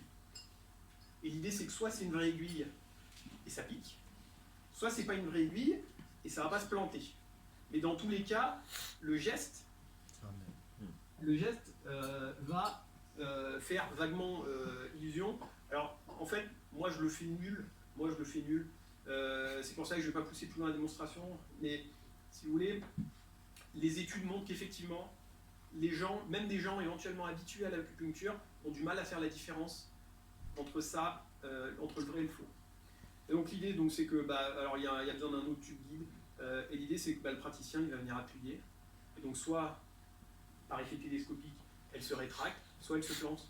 Mais dans tous les cas on peut faire jouer d'1 ou 2 cm facilement. Et donc avec ça on va pouvoir faire des expériences où ni le patient ni le praticien ne sait s'il pique vraiment. Donc il va placer le dispositif autocollant. Oui. Vas-y. Dans la théorie, il n'y a rien qui t'indique en fait la profondeur à laquelle tu dois. Ouais. Alors dans la théorie. Parce que sinon, effectivement, là, c'est un stade de double. Ouais. Non, si tu Est-ce peux. qu'on pourrait pas t'opposer que. Alors là, en l'occurrence, dans les études, ils vont en choisir une de taille. Par exemple, ils vont se dire on prend des aiguilles qui font 0,25 mm de diamètre et qui font 40 mm de long qu'on va planter de temps. Et dans ce cas-là, toutes les aiguilles du sujet vont être plantées à la même profondeur. Mais effectivement, le médecin il peut choisir en fonction des points de piquer à différentes profondeurs. Mais à la limite, ça existe en différentes tailles. Donc on pourrait les préparer. Et lui, il dit je veux des aiguilles de temps. Et on lui file un lot avec des aiguilles de différentes tailles. Et lui, il ne sait pas si ce lot il est factice ou pas. Mais on peut.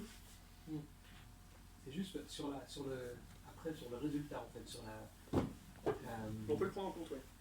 La profondeur théorique, on peut la prendre en compte. Voilà, tu disais tout à l'heure qu'il y a une technique pour simplement, sans piquer, simplement agir sur les points d'acupuncture. Mais est-ce qu'on ne pourrait pas t'opposer, sur une étude comme ça, le fait que, en fait, à un moment, tu es sur le point, même si tu ne piques pas vraiment, juste il est stimulé, juste en le... Ouais.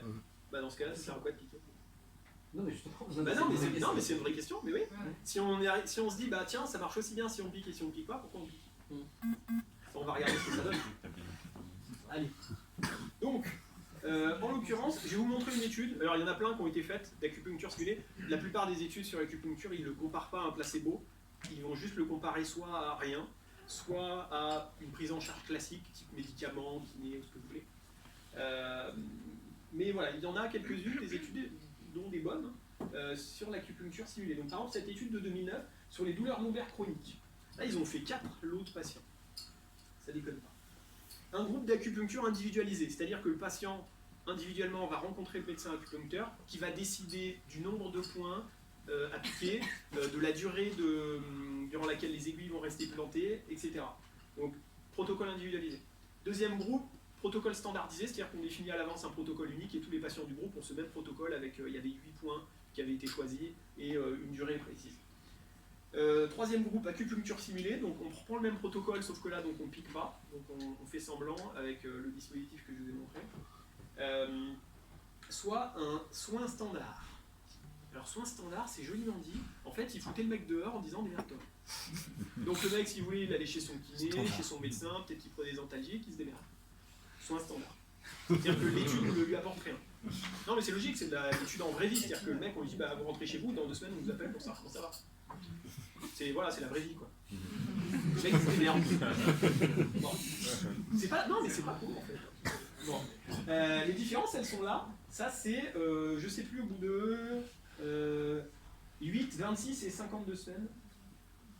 Alors entre les 3 différents types d'acupuncture, ils ne voient pas de différence en termes d'amélioration des symptômes. Et par contre elles font mieux que le groupe contrôle où ils avaient mis les mecs dehors en disant démerdez-vous. Ça fait quand même pas mal mieux. Mais vous voyez, eux, ils n'ont pas réussi à montrer que l'acupuncture simulée était meilleure que l'acupuncture réelle, et ils n'ont pas réussi à prouver que le fait d'individualiser le protocole, ça avait un intérêt. C'est-à-dire que le protocole unique et le protocole qui avait été adapté au profil du patient, parce que ça, je ne vous en ai pas parlé, mais en fonction de la forme du patient, en plus de la langue et tout le bordel, la forme joue. Et bien là, en fait, du coup, tout est pareil. Alors, excuse-moi. Il y a même résultat acupuncture simulée. C'est en bleu l'acupuncture simulée? L'acupuncture simulée en bleu. Donc en jaune, c'est l'acupuncture personnalisée, détaillée selon le profil du patient. En vert, c'est protocole standard. En bleu, protocole standard, mais on pique pas. Et en rouge, merci, au revoir, on vous rappelle dans 6 semaines. La simulée est quand même jamais au-dessus. Et bien la simulée est jamais au-dessus, ça dépend des études. Là je vous en montre une, mais c'est marrant, mais il y a des études qui montrent que l'acupuncture simulée fait mieux que la vraie acupuncture. Mais en fait ça dépend des études qu'on prend. Et c'est ça le problème, c'est que moi je peux vous sortir des études n'importe quoi. Hein. Moi je peux vous trouver une étude qui prouve que ce que vous voulez, fumer 4 pattes de clope ça va vous guérir du cancer, ça se trouve on peut en trouver des études. Parce qu'une étude seule, ça prouve pas forcément grand chose. Ça peut être une étude de merde, ça existe. Mais en faisant des recherches, je suis tombé sur une... Là, vous vous rappelez les mecs qui avaient trouvé des reflets et qui avaient dit regardez c'est les méridiens. Ça on se dit ils passent un peu pour des truffes. Hein. Et j'ai vu une étude qui était encore pire, où les mecs ils inventaient. C'est-à-dire qu'ils ont pris 30 gars, ils ont fait des photos corps entier, thermographie, 100 mètres de point de chaud. Hein. Et ils ont dit regardez on voit les méridiens. Donc ils ont pris 30 gars, ils ont pris dans leur article il y a peut-être 6 ou 7 photos, donc on se dit c'est les meilleures photos. Hein.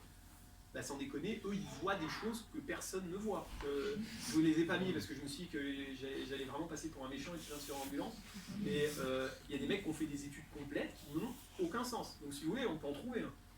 Mais la question c'est comment on fait. C'est-à-dire que moi là je vous ai dit, bah, regardez, pour les douleurs lombaires chroniques, l'acupuncture simulée elle fait aussi bien. Mais est-ce que c'est le cas de toutes les études? Comment on fait pour ça? Parce que je ne vais pas me farcir toutes les études, c'est bon. Je les connais pas toutes, je sais pas comment on les cherche. Est-ce que ça a déjà été fait? Oui, c'est sur internet ça a déjà été. Non mais c'est bien, il y a déjà des mecs des plus malins, des mieux renseignés et tout, qui ont fait le truc. Alors, Si on regarde les publications scientifiques sur l'acupuncture, je dis la plupart sont très favorables. C'est-à-dire qu'elles disent, ah, regardez, l'acupuncture, ça fonctionne. Il y a un effet, soit qu'on ne comprend rien, soit parfois, ah, regardez, ça fonctionne quand même mieux que le placebo simulé. Et il y a des gens qui vont faire des méta-analyses, donc c'est-à-dire qu'ils vont compiler toutes les études qui ont été faites sur un sujet et qui vont dire, bah ouais, c'est vrai que quand on compile tout, il y a un truc qui ressort. C'est-à-dire qu'on a l'impression que l'acupuncture ciblée, dans certains cas, elle fait moins bien. Et alors, question, c'est pas des questions d'ailleurs, c'est des affirmations. Il faut dire que la plupart des gens qui travaillent sur l'acupuncture, ils sont acupuncteurs. Ça paraît anodin, mais je veux pas le faire le complotiste, mais bon, c'est un fait. C'est-à-dire que si tu travailles sur un truc, tu vas avoir tendance à... Non? Bah si, ça s'appelle le biais de publication. C'est-à-dire que si ton étude elle est ratée, tu dis tiens, je vais tester l'acupuncture dans les douleurs, tiens, je me suis cogné le coude, je teste l'acupuncture. Ça marche pas l'étude. Est-ce que je vais la publier? Bah, pas trop. Hein. Généralement, les équipes, quand les résultats sont négatifs, ils ne les publient pas trop. Et c'est marrant, mais ça, c'est un truc qui est particulièrement vrai en Chine et en Asie globalement. Les chercheurs sont particulièrement sensibles au biais de publication. C'est-à-dire que encore plus que les Américains et les Européens, les Chinois, ils ont tendance à ne pas publier les trucs quand c'est négatif. Donc on se dit, est-ce que ça joue pas? Quand on se dit, il y a plein d'études qui montrent que l'acupuncture, est-ce que ça joue pas? Il y a des mecs qui ont compilé toutes les études qui ont été faites sur l'acupuncture pendant 30 ans, dans les années 70 à 90, je crois. Les mecs, ils ont montré que sur les toutes, 100% étaient favorables à l'acupuncture, avaient des résultats positifs. Donc soit c'est miraculeux, soit il y a un truc. Mais pendant ce temps, même durée, même période, dans des pays occidentaux, eh ben, on était plutôt sur la moitié, qui était positive et l'autre qui était négative. Donc on se dit, est-ce qu'il n'y a pas un truc là-dessus? C'est les mêmes journaux? Pas forcément, non. Du coup, c'est peut-être les étudiants qui savent. Bah ouais, ouais. Du coup, bon, est-ce qu'il y a des gens qui ont compilé tout ça et qui ont essayé de démêler? Parce qu'on se dit, en plus, il y a des études qui sont peut-être nulles. D'ailleurs, moi, si je veux, je monte une étude bidon. Je vais pas dire que j'invente, mais j'arrange un peu, tu vois. Ça va être positif. Comment on fait? Donc il faut qu'il y ait des mecs qui valident tout ça. Bah il y en a, il y a l'OMS. Alors l'OMS, si on se penche sur la question, ils reconnaissent franchement l'acupuncture dans plein de maladies. Et plus que les autres d'ailleurs, parce qu'en fait il n'y a pas que l'OMS. L'OMS c'est quand même l'Organisation mondiale de la santé, on s'attend à ce que... Mais en fait il y a d'autres gens qui font un peu les mêmes choses. Et l'OMS, dans ses compilations sur l'acupuncture, si on regarde bien, elle s'appelle que à des acupuncteurs. Donc elle a demandé à des acupuncteurs d'évaluer si l'acupuncture était efficace. Et pendant ce temps, il y a la collaboration Cochrane. Eux, ils ont fait alors c'est très connu dans le monde médical, mais eux, ils ont fait la même chose, sauf qu'ils n'ont pas pris des acupuncteurs, ils ont pris des mecs dont le boulot, c'est d'évaluer les études. Et ils n'ont pas trouvé les mêmes choses, les deux. Je vous laisse deviner dans quel sens. Et puis l'OMS aussi a beaucoup investi, notamment avec l'ancienne présidente, a beaucoup investi dans les médecines traditionnelles. Donc c'est une volonté affichée de l'OMS de pousser en avant les médecines traditionnelles. Donc on peut se poser légitimement la question, sachant que l'OMS fait appel que à des acupuncteurs et promeut les médecines traditionnelles, et qu'elle a de meilleurs résultats, elle affirme de meilleurs résultats que l'acupuncture que d'autres, comme la revue Cochrane. Est-ce qu'il n'y a pas quelque chose qui cloche?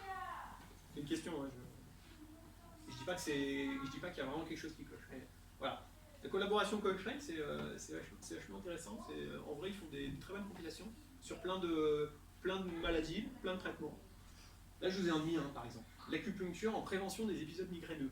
De toutes les indications d'acupuncture qui ont été évaluées par la revue Cochrane, c'est celle qui est la plus solide. Donc là, c'est le Donc je parle de la vraie migraine. Je ne sais pas s'il y a des migraineux dans la salle.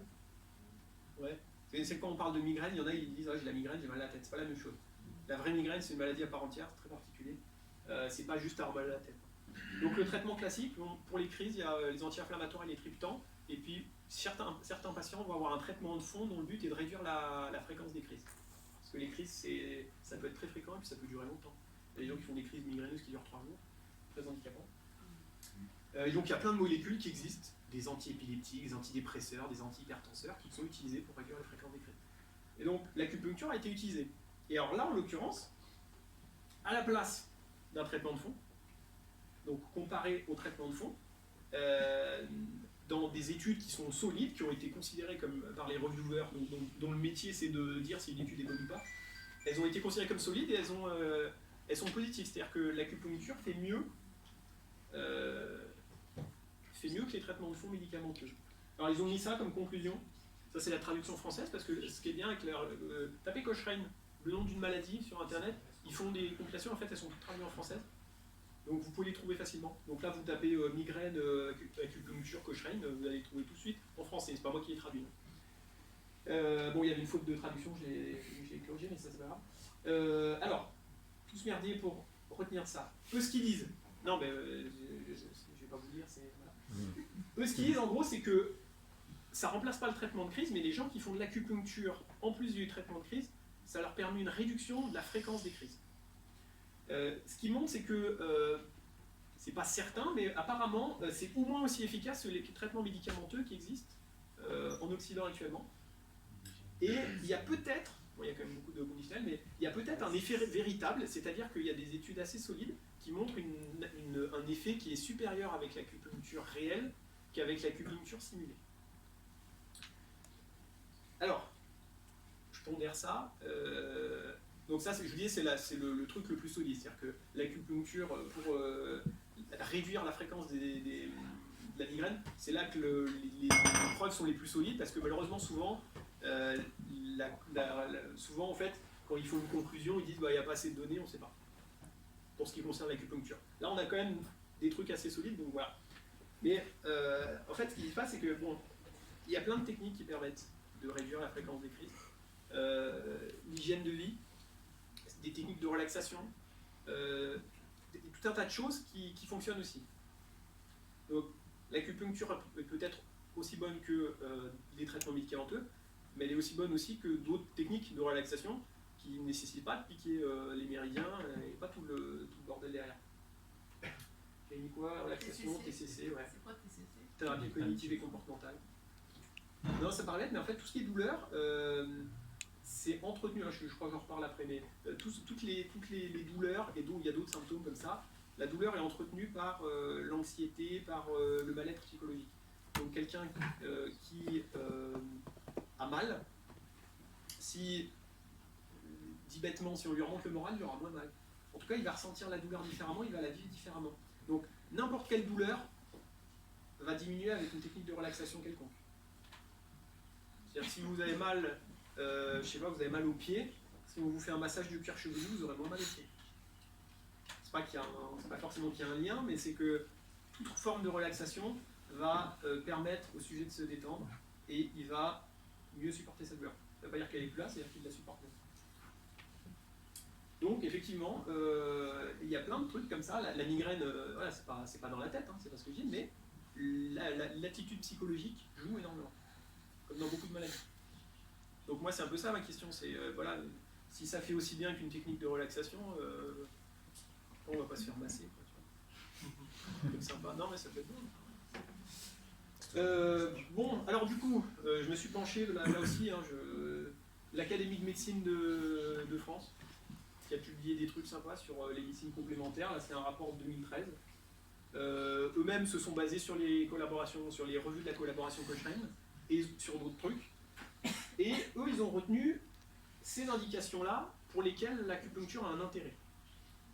Je dis un intérêt, c'est pas forcément que c'est mieux que l'acupuncture simulée, c'est simplement que l'acupuncture a montré que c'était mieux que rien ou mieux que d'autres traitements qui existent. Donc on a lombalgie, les douleurs des lombes en bas du dos, cervicalgie, douleur du cou, arthrose des membres inférieurs, donc une douleur aussi, épicondylite, donc c'est des douleurs assez particulières au niveau du coude, fibromyalgie, ils sont moins sûrs mais ils l'ont quand même dit, les céphalées, surtout la migraine et les céphalées de tension. Donc les céphalées de tension, si vous voulez, c'est des migraines qui sont dues à une espèce de contracture musculaire en arrière de la tête. C'est un peu comme un torticolis du haut de la tête, si vous voulez, pour moi. Douleur de la grossesse et de l'accouchement, dysménorrhée, donc dysménorrhée ce sont des douleurs aussi, et nausées et vomissements de la chimiothérapie anticancéreuse. Donc tous, sauf un, c'est des douleurs. Donc, ça vaut ce que ça vaut, après si vous n'êtes pas d'accord avec l'Académie de médecine, mais la revue Cochrane, l'Académie de médecine, il y a plein de gens qui sont d'accord pour dire que l'acupuncture, on sait que c'est efficace avec certitude dans ce type d'indication-là. Il y en a qui vont donner des listes plus longues que l'Académie de médecine, Il y en a qui vont donner des listes plus longues, mais généralement, c'est que des histoires de douleur. C'est-à-dire que ce fameux système médical à part entière qui prend l'individu comme un tout, en fait, les preuves d'efficacité, on les a surtout pour des douleurs. Et là, eux, ils vont plus loin. Ils se posent la question de l'effet placebo, là-dedans. Donc ils disent, en ce qui concerne l'effet placebo, donc là c'est là qu'intervient l'acupuncture simulée, les résultats sont un peu contradictoires. C'est-à-dire que dans certains cas, donc l'acupuncture placebo, on l'appelle sham, simulé, et verum pour la vraie. Ils disent dans certains cas, on a pu prouver qu'il n'y avait pas de différence entre la vraie acupuncture et l'acupuncture simulée, alors que dans d'autres cas, la vraie acupuncture faisait mieux. Et je vous dis, moi je peux vous sortir des études où l'acupuncture simulée fait mieux aussi, ça existe. Mais voilà, globalement, la plupart du temps, quand on a des études assez solides, on voit que l'acupuncture simulée fait pareil. Et il y a quelques indications où la vraie acupuncture fait mieux. Mais on voit qu'à chaque fois, on réduit un petit peu. C'est-à-dire qu'on se dit, tiens, c'est un système complet qui permet de soigner toutes les maladies. Bon, c'est surtout pour la douleur. Puis bon, ça marche, mais en fait, si on teste contre le placebo, ça marche que dans des trucs de plus en plus restreints. Donc la question, c'est, bon, il reste les douleurs de l'épaule, du genou, de l'arthrose du genou, où là, par exemple, on a des preuves assez solides que ça marche mieux que l'acupuncture simulée. Et voilà, il reste que ça. Il reste que ça où on a des preuves. Donc je dis pas qu'il n'y a pas d'autres où effectivement ça pourrait, mais voilà, en termes d'études rigoureuses et de choses comme ça, on n'a que ça qui ressort. Alors ça c'était 2013, je ne sais plus si la revue Cochrane est plutôt plus tard, il l'avait reconnu aussi pour un autre truc. Justement peut-être pour pour la migraine, je crois, j'en ai parlé avant. Donc pour la migraine, pareil, il y a des études assez solides qui ont l'air de montrer que l'acupuncture simulée fonctionne moins bien. Alors est-ce qu'elle est mal simulée? Est-ce qu'il y a vraiment un effet propre de l'acupuncture? En tout cas, la différence, elle n'est pas énorme. C'est-à-dire qu'il prouve qu'il y a un effet différent, c'est-à-dire qu'il prouve que l'acupuncture réelle fonctionne mieux, mais pas beaucoup mieux. À peine mieux. Je me dis que c'est quand même... des interventions. Il n'y a pas des anesthésies qui sont faites Ah ouais, c'est cool qu'il y ait la question. C'est cool qu'il y ait la question. On va 32 minutes. Alors, dans les années 70, 80, je me souviens pas, j'étais pas né. Dans les années 60, à partir des années 70, il y a des médecins européens qui sont allés en Chine communiste, et on leur a montré des opérations à cœur ouverte sous acupuncture. Les mecs, ils étaient fous. Ils sont revenus, ils ont écrit des bouquins, ils en ont parlé partout, ça a fait des journaux, ça a fait la téloche. Les mecs, ils opéraient à cœur ouvert, un type, il était conscient, il pouvait parler et tout, on pouvait le voir, on pouvait discuter avec lui, bon en chinois, mais on pouvait discuter avec lui. Et juste, il y avait à la place de l'anesthésiste, il y avait un mec qui plantait des aiguilles. Et le gars, on lui pète le sternum, on ouvre, et on l'opère. Alors on se dit, putain, c'est quand même fou. Bon, ben c'est quand même trop beau pour être vrai ou pas? Bah oui, c'était pas vrai. Hein. Bah non, mais c'était de la propagande communiste chinoise. En fait, ce qu'il faisait, il faisait ce qu'on appelle soit une péridurale, soit une rachianesthésie. C'est-à-dire que vous voyez la péridurale quand on accouche? C'est-à-dire qu'on clique dans le dos, on injecte un produit anesthésiant, et ça va... Alors pour la péridurale, on fait des petites doses, mais en mettant plus fort, on anesthésie complètement tout le corps en dessous du niveau où on a appliqué. D'accord? Ah oui, vous allez dire, oui, c'est haut, mais on peut. En fait, on peut faire des trucs comme ça. En fait, c'est ce qu'ils avaient fait, c'est-à-dire qu'en vrai, il y avait une anesthésie, alors il y avait ça, il y avait probablement des sédatifs qui étaient donnés, c'était juste du flan. Alors, il y a quand même, bon là, les opérations à cœur ouvert, on dit c'est trop gros, mais là, de nos jours, je vais dire même en France, je sais pas, mais dans d'autres pays, où on ne peut pas les accuser de propagande, il y a effectivement des gens qui vont opérer sous hypnose, qui vont opérer sous acupuncture. Alors on se dit, c'est pas, ça peut pas être que de la gueule. Un peu. Alors moi je connais pas bien j'ai pas bien regardé pour l'anesthésie par acupuncture, mais j'ai beaucoup regardé, je me suis beaucoup penché sur la chirurgie sous hypnose. Et c'est intéressant parce qu'en fait la chirurgie sous hypnose, ils disent on va faire de l'hypnose, donc il y a un mec qui arrive, vous avez peut-être déjà vu des reportages à la télé, c'est génial. Le mec arrive, il fait son truc d'hypnose, et puis le mec il est un peu pas dans les vapes, mais en état d'hypnose, et les gars ils opèrent. Ça c'est ce qu'on voit. Mais en fait le mec ils l'ont chargé quand même. C'est-à-dire qu'il n'y a pas d'anesthésie générale, on est d'accord, mais ils lui ont quand même donné ce qu'on appelle une prémédication. Alors il y a des gens qui ont déjà pris de la Tarax ici. Quand t'en prenais, tu prenais combien? C'était vraies opérations. Donc, ah ouais, donc est-ce que les gens qui prennent de la Tarax pour l'anxiété, par exemple, c'est quoi? C'est du 25? Tu vois? Quelqu'un a déjà essayé de la Tarax 25? Ouais. On le sent? Oui. Ouais. Bon bah avant une opération, ils donnent 100. Ça calme, hein? Ça calme déjà. Hein. Bah, bon. Ensuite, ils font de l'anesthésie locale. Ils font ça, c'est-à-dire que l'hypnose, elle n'est pas toute seule. Et pareil, quand ils font de l'anesthésie sous acupuncture, il n'y a pas que ça. Alors ils disent que ça permet, l'acupuncture sous hypnose, de réduire la quantité de médicaments donnés en pré-médicaments, donc par exemple la Tarax, ça permet de réduire la quantité de produits utilisés en anesthésie locale.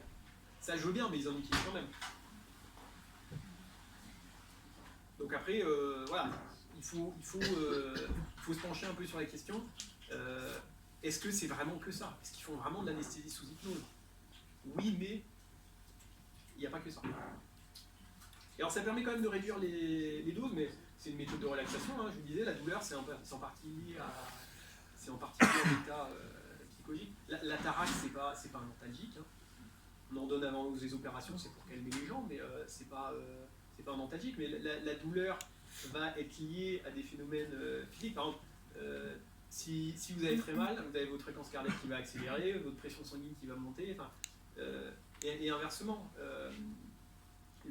L'état psychologique peut accentuer ou diminuer la douleur. Donc qu'une méthode de relaxation par hypnose permette de réduire la quantité d'anesthésiants donnés, moi ça ne me surprend pas et ça ne me paraît pas magique. Pour l'acupuncture c'est pareil. S'il y a un mec qui vient s'occuper de vous, vous plante des aiguilles, vous pose des questions, il vous raconte sa vie, ouais c'est sûr que ça peut fonctionner un peu. Ouais. Mais est-ce que c'est l'acupuncture qui marche? On va y revenir, justement. Je fais la transition de moi-même. Ouais, je lance des fleurs. Hein. C'est une opération à cœur ouvert avec et sans anesthésie. Ouais, alors, on peut pas. Mais vraiment. On peut pas parce que si tu opères sans anesthésie, c'est bon. À part que le mec il va se débattre, tu peux le sangler. Mais même si tu le sangles, ça va pas marcher parce que comme il va avoir mal, sa tension artérielle, sa pression sanguine va beaucoup augmenter, sa fréquence cardiaque aussi, et du coup ça va pisser la rage de sang. Non mais c'est vrai. Hein.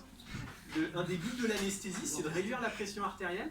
Et les mecs, enfin, il y a des chirurgiens, il dit à l'anesthésiste, putain, il est en train de se réveiller, là, ça commence à trop saigner, rendors-le. Le mec, il rajoute une dose, la pression diminue, ça saigne moins. Donc on peut pas opérer sans anesthésie, c'est pas que parce que le mec se débat, et c'est pas que parce que c'est pas gentil. C'est parce qu'en fait, si on fait ça, le mec il meurt. Bon, alors, donc toujours l'Académie de médecine, eux ils se disent quand même, bon, alors ils parlaient aussi des manipulations rachidiennes, l'ostéopathie, des choses comme ça. Ils disent quand même, c'est sûr, c'est mieux que rien, c'est-à-dire que c'est mieux de faire de l'acupuncture que de s'abstenir. Mais quand on compare avec une simulation, avec un placebo, on a l'impression que soit il n'y a pas d'effet, soit il y a une différence mais très faible. Parce que c'est ça aussi, c'est-à-dire que quand on se dit, on a prouvé qu'il y a une différence, si elle est toute petite, genre mettons, on dit bon, avec l'acupuncture simulée, j'en soigne 60, et avec l'acupuncture réelle, j'en soigne 61 sur 100. Même si l'effet il est statistiquement significatif, même si on arrive à prouver que c'est significatif, si l'effet il n'est pas fou, bah pas terrible. Hop. Donc, tac, je sais plus où j'en suis. Ah oui. Et il se dit, et c'est là que ça va être très intéressant. Donc on parlait des moteurs psychologiques. Donc là, ils parlent toujours de l'acupuncture, etc. Et ils disent, bah tiens, on a trouvé une étude, ça a été fait sur la maladie du côlon irritable.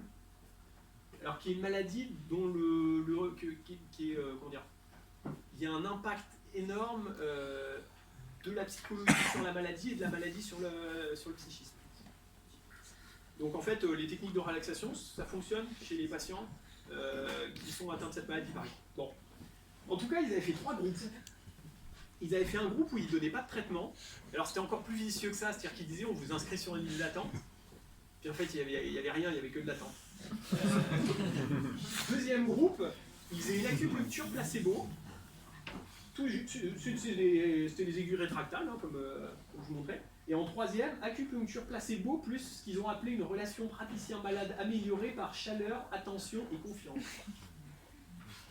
Excuse-moi, je te coupe 2 minutes. On fait passer les cartes et on fait passer un petit mot avec un stylo si vous voulez noter. Notez ce que vous voulez manger pour après, si vous voulez manger.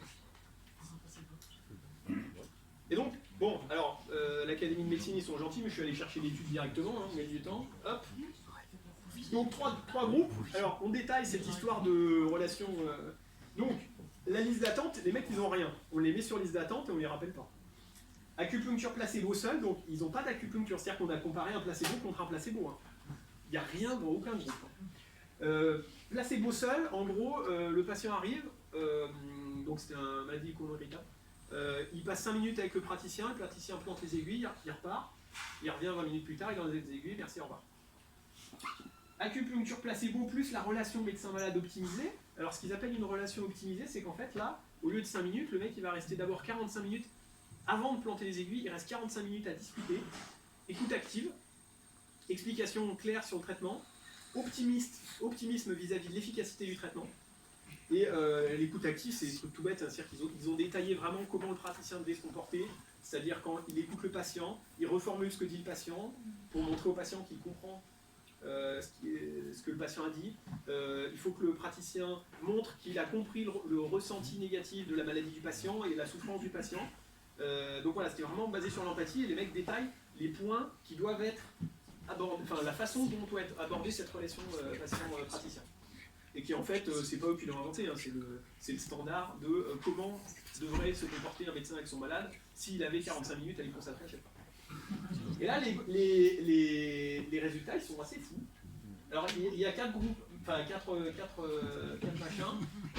Là, c'est la sévérité des symptômes qui est évaluée par le patient, hein, puisque on a dit que c'est des questionnaires. Et ça, c'est qualité de vie. Et là, vous voyez... dans qualité de vie, il n'y a pas de grosse différence entre rien du tout et l'acupuncture simulée. Par contre, il y a une grosse différence avec la bonne relation entre le médecin et le malade. C'est-à-dire que ce qui fait le plus d'effet à chaque fois, c'est pas tant de faire de l'acupuncture, c'est le fait de garder 45 minutes le patient, de l'écouter, d'être bienveillant, d'être empathique. Et c'est ça qui fonctionne en fait. C'est-à-dire que c'est les aiguilles et tout le bordel. En fait,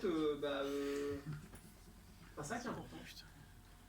Et c'est ça qui est fou, c'est que si tu vas chez ton généraliste, tu vous gardes combien de temps? 15 minutes, 20 minutes? Max 10 minutes, c'est bien, mais max 20 minutes. Le mec, il n'a pas que ça. Non, mais vrai ou pas? Tu vas chez ton praticien holistique que tu veux, c'est 1h30 la séance. Le mec, il va t'expédier ça, il va pas te recevoir, t'as mal où, je te fais une ordonnance, merci, au revoir. Non, le mec, il va t'écouter. Il va te montrer qu'il comprend ce que tu ressens, qu'il comprend ta souffrance, il va t'expliquer son traitement, il va te dire tu vas voir ça marche génial, alors que ton généraliste il te file une ordonnance, il dit bah essayez ça, on verra. C'est des trucs cons, hein, mais tu peux pas lutter. Hein. Tu peux pas lutter, mais voilà, ça il y a des études qui le montrent. Que c'est tout con, hein, mais oui. Mais souvent chez le généraliste qui procède de la même façon, qui explique, qui rassure ça va mieux. Et qui écrit un papier, on parle du papier, pas la peine de passer chez le pharmacien. Ouais, mais c'est rare qu'ils aient le temps comme ça.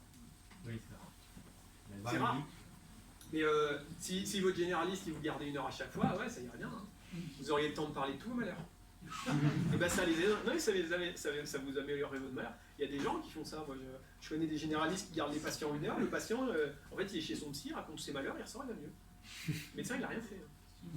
C'est peut-être aussi pour ça que les praticiens de médecine alternative vendent la séance beaucoup plus cher. Bah oui, mais il faut être rentable. Le médecin généraliste, c'est un forfait. C'est-à-dire qu'il garde 2 minutes ou 1 heure, il est payé 25 balles.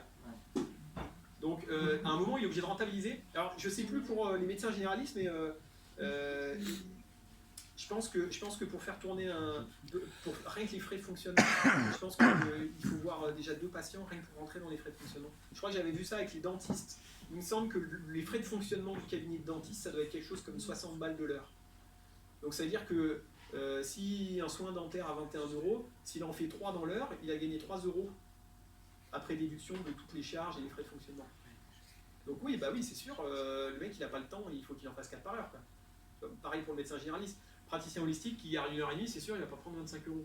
Mais en même temps, c'est le temps, c'est la valeur du temps. C'est-à-dire que déjà 25 € ou 20 minutes avec un médecin généraliste qui a fait 10 ans d'études, c'est pas cher, parce que ça c'est en France. Il a fait 90 000 € à l'année quand même, chiffre de la Cour des comptes. Pardon? Je dis, ça revient à un revenu de 90 000 € à l'année à peu près pour un médecin. Ah oui, non, mais c'est pas la question. Mais ce que je veux dire, c'est que. Non, mais c'est pas cher. Non. Par rapport à d'autres pays. Beaucoup mieux payé qu'un docteur en physique, par exemple. On est d'accord. Ah non, mais. Ah non, mais là, il n'y a pas photo. Mais ce que je veux dire, c'est que par rapport au tarif. En Allemagne, la consultation de médecine générale, c'est 80 balles. Alors, ils sont pas payés tout à fait de la même manière, mais ça fait quand même une sacrée différence. Aux États-Unis, je ne sais même pas, je n'ai pas envie de savoir, ça doit être un peu. Ça dépend. Mais voilà. Pour une question là-bas, on va parler très fort parce que ils ne s'entendent pas. Déjà qu'ils ne voient rien, donc ça veut dire qu'ils entendent. Là, ils sont valables pour tout type de maladie ou juste pour des douleurs, par exemple? Alors, c'est pour les maladies qui vont évidemment avoir une part, où il va y avoir une importance de l'impact psychologique. C'est-à-dire que si on prend un truc qui est complètement objectif, par exemple, je sais pas, vous faites de l'anémie, non, clairement pas. C'est-à-dire que en fait, ça va avoir un impact non pas sur la maladie de manière absolue, mais sur le ressenti que le patient a de sa maladie. Et donc, non, ça marche pas avec tout. Mais en fait, ça marche avec beaucoup de choses. Il y a beaucoup plus de maladies que ce qu'on croit, où l'impact psychologique est important. Il y a des de quoi j'ai parlé qui pour la migraine. On se dit la migraine, bon, si vous voulez, c'est une espèce d'anomalie de la façon dont est vascularisé le cerveau. C'est-à-dire qu'il y a une crise qui se déclenche. Il va y avoir une constriction des vaisseaux, je crois que je ne veux plus vous dire de conneries. Une constriction des vaisseaux, enfin, il y a un phénomène mécanique qui est à l'origine des crises. Donc c'est quelque chose qui paraît objectif, mais en fait, il y a un impact du psyché. C'est-à-dire quelqu'un qui va être stressé fera plus souvent des crises migraineuses. Et en fait, il y a plein de maladies comme ça qui on se dit, non, il y a des maladies c'est dans la tête et puis d'autres c'est des vraies maladies. Mais en fait, c'est pas comme ça que ça fonctionne. C'est-à-dire que toutes les maladies ont une part de psychisme plus ou moins fort qui va jouer non seulement sur le ressenti, parce que la douleur c'est un ressenti, c'est subjectif. Et on n'a pas tous le même ressenti pour une blessure identique. Mais en plus, ça va être sur le ressenti de maladie où il y a des conséquences vérifiables. C'est-à-dire, je sais pas, mettons vous boitez. Vous ne pouvez pas marcher 50 mètres. Ça, c'est quelque chose qui est, voilà, c'est mécanique, c'est comme ça. Et la façon dont vous allez supporter votre maladie dépend beaucoup de votre psychisme. Donc, quelqu'un qui va avoir ça et qui ne va pas être bien, va très mal le vivre, alors que quelqu'un qui va être bien dans sa tête, il va mieux le vivre. Pourtant, ils ont le même handicap. Tu vois, mais la façon dont on ressent le handicap, la maladie, etc., ça influe beaucoup. Parce que les patients, in fine, on dit il faut les guérir, machin, mais eux, ce qu'ils veulent, c'est aller bien. Eux, ils veulent un ressenti. Donc, c'est sûr, c'est une infection, il faut des antibiotiques, mais le patient, lui, à la limite, il s'en fout qu'on lui détruise ses bactéries. Lui, il vient parce qu'il a mal, ou il a de la fièvre, il a une infection, il veut aller mieux. Et c'est ça le cœur du truc, c'est que dans tous les cas, il y a cette notion de ressenti subjectif très important et qu'on ne prend pas assez en compte, évidemment. Il doit me rester quelques diapos. Ah, pardon, je croyais que c'était ton... Non, je vais finir mes diapos. Il ne doit pas m'en rester beaucoup, je pense. J'ai fait des diapos de conclusion. Acupuncture et douleur, c'est à peu près tout ce que j'ai raconté. L'acupuncture, actuellement, c'est utilisé essentiellement dans la douleur, mais aussi là, je dis dans les nausées, dans l'anxiété, dans toutes ces choses-là où en fait l'impact psychique est très important. Et par exemple, tu ne soigneras pas l'acupuncture, tu vas pas soigner ton cancer avec l'acupuncture. L'acupuncture, elle ne sert pas à la place de la chimio, elle sert à limiter les effets secondaires des douleurs liées au cancer et des douleurs sous chimio. Le patient, il est très content, il dit j'ai moins de nausées grâce à l'acupuncture. On lui donne quand même les médicaments contre la nausée. C'est en plus. Sinon, je vous raconte pas. Oui, je vous raconte pas. Donc, hop, j'en étais où? Non, je sais plus où j'en suis. Voilà. Chaque fois que vous prendrez en charge un patient, même pour rien faire, mais que ce sera assez long et attentif, vous allez l'aider. C'est-à-dire que même si je prenais en consultation, d'ailleurs je faisais ça à une époque quand j'étais en radiothérapie, j'avais des patients qui arrivaient, je les voyais toutes les semaines. Ben, des fois ils allaient bien. Bon, ben, je leur parlais quand même, on discutait, ils ressortaient, ils étaient contents. Il y en a, ils me remerciaient, j'avais rien fait. Et les mecs, ils me remerciaient. Ils me disaient, docteur, c'est bien la première fois que quelqu'un prend le temps de m'écouter, de m'expliquer. J'avais rien fait. Moi, je lui ai dit, la radiothérapie, ça marche comme ci, comme ça. Le mec, ça faisait déjà des semaines qu'il était en radiothérapie quand même. Juste le temps, je prends le temps de lui parler. Alors moi, en plus, c'était surtout pour pas bosser à côté. Si je reste plus longtemps avec le patient, je passe moins de temps là-bas. Bon. Donc je faisais ça parce que c'était sympa, même pour moi.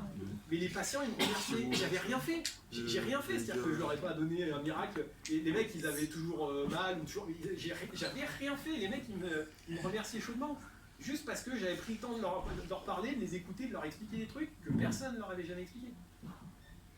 Et j'avais rien fait. Mais ils allaient mieux. Et vous pensez que c'est vraiment le temps ou le type d'écoute? Le type d'écoute. Le type d'écoute est très important. Ça peut être des trucs tout bêtes, mais je dis reformuler ce que dit le patient.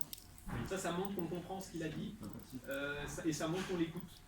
Si je regarde mon téléphone toutes les 2 secondes, il va se dire il en a rien à foutre, ça marchera moins bien. Non, c'est la façon dont on écoute. En fait, c'est ce qu'on appelle l'écoute active. C'est-à-dire qu'on ne se contente pas de l'écouter, on va reformuler ce qu'il dit, on va lui poser des questions, on va lui dire si je comprends bien ce que vous me dites, on va montrer qu'on comprend ce qu'il dit. Mais ça demande du temps, mais c'est surtout, ça demande une méthode. Effectivement. Est-ce que vous savez plus sur les médecins suisses et la façon dont ils font qu'ils répondent à tout, mais ils facturent chaque question. Ah oui. Et on peut rester très très longtemps. Et on ça fait pas mal. Comment ça a marché. Je connais pas du tout, je ne ça suis fait pas pas convaincu que cette durée-là elle soit meilleure qu'une bonne écoute. Oui, parce que la durée fait pas tout. La durée fait pas tout. Je dis il y a besoin de temps, mais le temps est nécessaire, mais pas suffisant. Ouais. Donc, 3 diapositives encore. Donc, pour moi, il y a un très grand contraste. C'est-à-dire qu'en théorie, on a un système de santé, je vous disais, un système global qui agit sur tout, parce que toutes les maladies sont censées être des déséquilibres qu'on peut rééquilibrer. Et donc, normalement, la médecine traditionnelle chinoise, donc l'acupuncture plus plante, plus les décoctions, en théorie, on devrait pouvoir tout faire, tout soigner, tout guérir. Puis en pratique, en fait, on l'utilise pour de la douleur, des nausées, de l'anxiété, des petites choses comparées à, je sais pas, le diabète, le cancer ou des choses comme ça. C'est pas grand chose, c'est des symptômes. Mais les résultats sont assez mitigés, c'est-à-dire qu'on le teste pour plein d'indications parce qu'en fait on peut pas se dire est-ce que ça fonctionne ou pas, c'est ce que je disais tout à l'heure. C'est pour telle indication est-ce que ça fonctionne ou pas. Et bien, soit il n'y a pas assez d'études, voire pas. Il y a pour certains trucs on n'a pas du tout testé scientifiquement l'acupuncture. Soit les études ne sont pas assez fiables, en tout cas on ne peut pas tirer de conclusions. Soit on peut tirer des conclusions et dans ce cas on voit que c'est supérieur à l'absence de traitement, mais pas forcément supérieur à l'acupuncture simulée. Soit parfois, dans certains cas, ça va être un peu supérieur à l'acupuncture simulée. Et puis surtout, ça va être supérieur à l'absence de traitement, mais pas forcément supérieur à d'autres traitements type relaxation qui ne nécessitent pas de planter des aiguilles. Alors, non mais ça paraît bête, mais j'ai mis un petit truc sur les effets secondaires. Ah, c'est Bonne Guerre, c'est une revue d'acupuncture. C'est une revue qui est un peu nulle en vrai, mais au moins ils ont le bon goût d'avoir fait une vraie étude solide où ils ont recensé tous les cas décrits dans la littérature d'effets secondaires liés à l'acupuncture. Ça c'est ce qui est référencé, c'est ce qui a été déclaré, ce qui a été publié. Il y en a peut-être plus. Hein. Alors on a quoi les infections locales, infections de la peau, des articulations, parce que parfois on pique proche des articulations, ça va jusqu'aux abcès. On peut avoir des infections généralisées du sang et du cœur, donc ce qu'on appelle des bactériémies, des endocardites infectieuses, des atteintes nerveuses avec des lésions de certains nerfs. Il y a même eu des cas d'hématomes autour de la moelle épinière ou d'hémorragie cérébrale. Il y a eu des perforations de certaines cavités, donc si on plante au niveau du thorax, on peut faire un pneumothorax, ce qu'on appelait avant un décollement de plèvre. Une tamponnade cardiaque, donc si vous plantez de ce côté-là, il n'y a pas tout de suite le poumon, il y a d'abord le cœur. Et avant de planter le cœur, il y a le péricarde. Donc vous risquez de faire saigner dans le péricarde. Et si le péricarde il est rempli de sang, le cœur dedans il n'est pas bien. Tu peux le mettre du cœur alors. Exactement. Là pour le coup, hein. Mais du coup il meurt. Alors, ça c'est rare. C'est-à-dire que les incidents d'acupuncture c'est rare. En France encore plus. Pourquoi? Parce qu'en France il y a trois types de personnes qui ont le droit de pratiquer l'acupuncture. Les médecins, sages-femmes, kinés. Et les vétos pour les animaux, mais bon, ça c'est encore autre chose. Et c'est-à-dire que si vous demain vous voulez vous lancer dans l'acupuncture, c'est un exercice illégal de la médecine. D'où l'intérêt de la position. Pourquoi les kinés? Bah, c'est beaucoup des trucs de kinés. Hein. C'est pas de l'acupuncture. Non, il y en a qui. Non, ils peuvent faire de la vraie C'est acupuncture. pas dans le référentiel, justement, ils ont trouvé une autre façon de faire. Hein. Ils ont appelé ça dry needling pour une technique.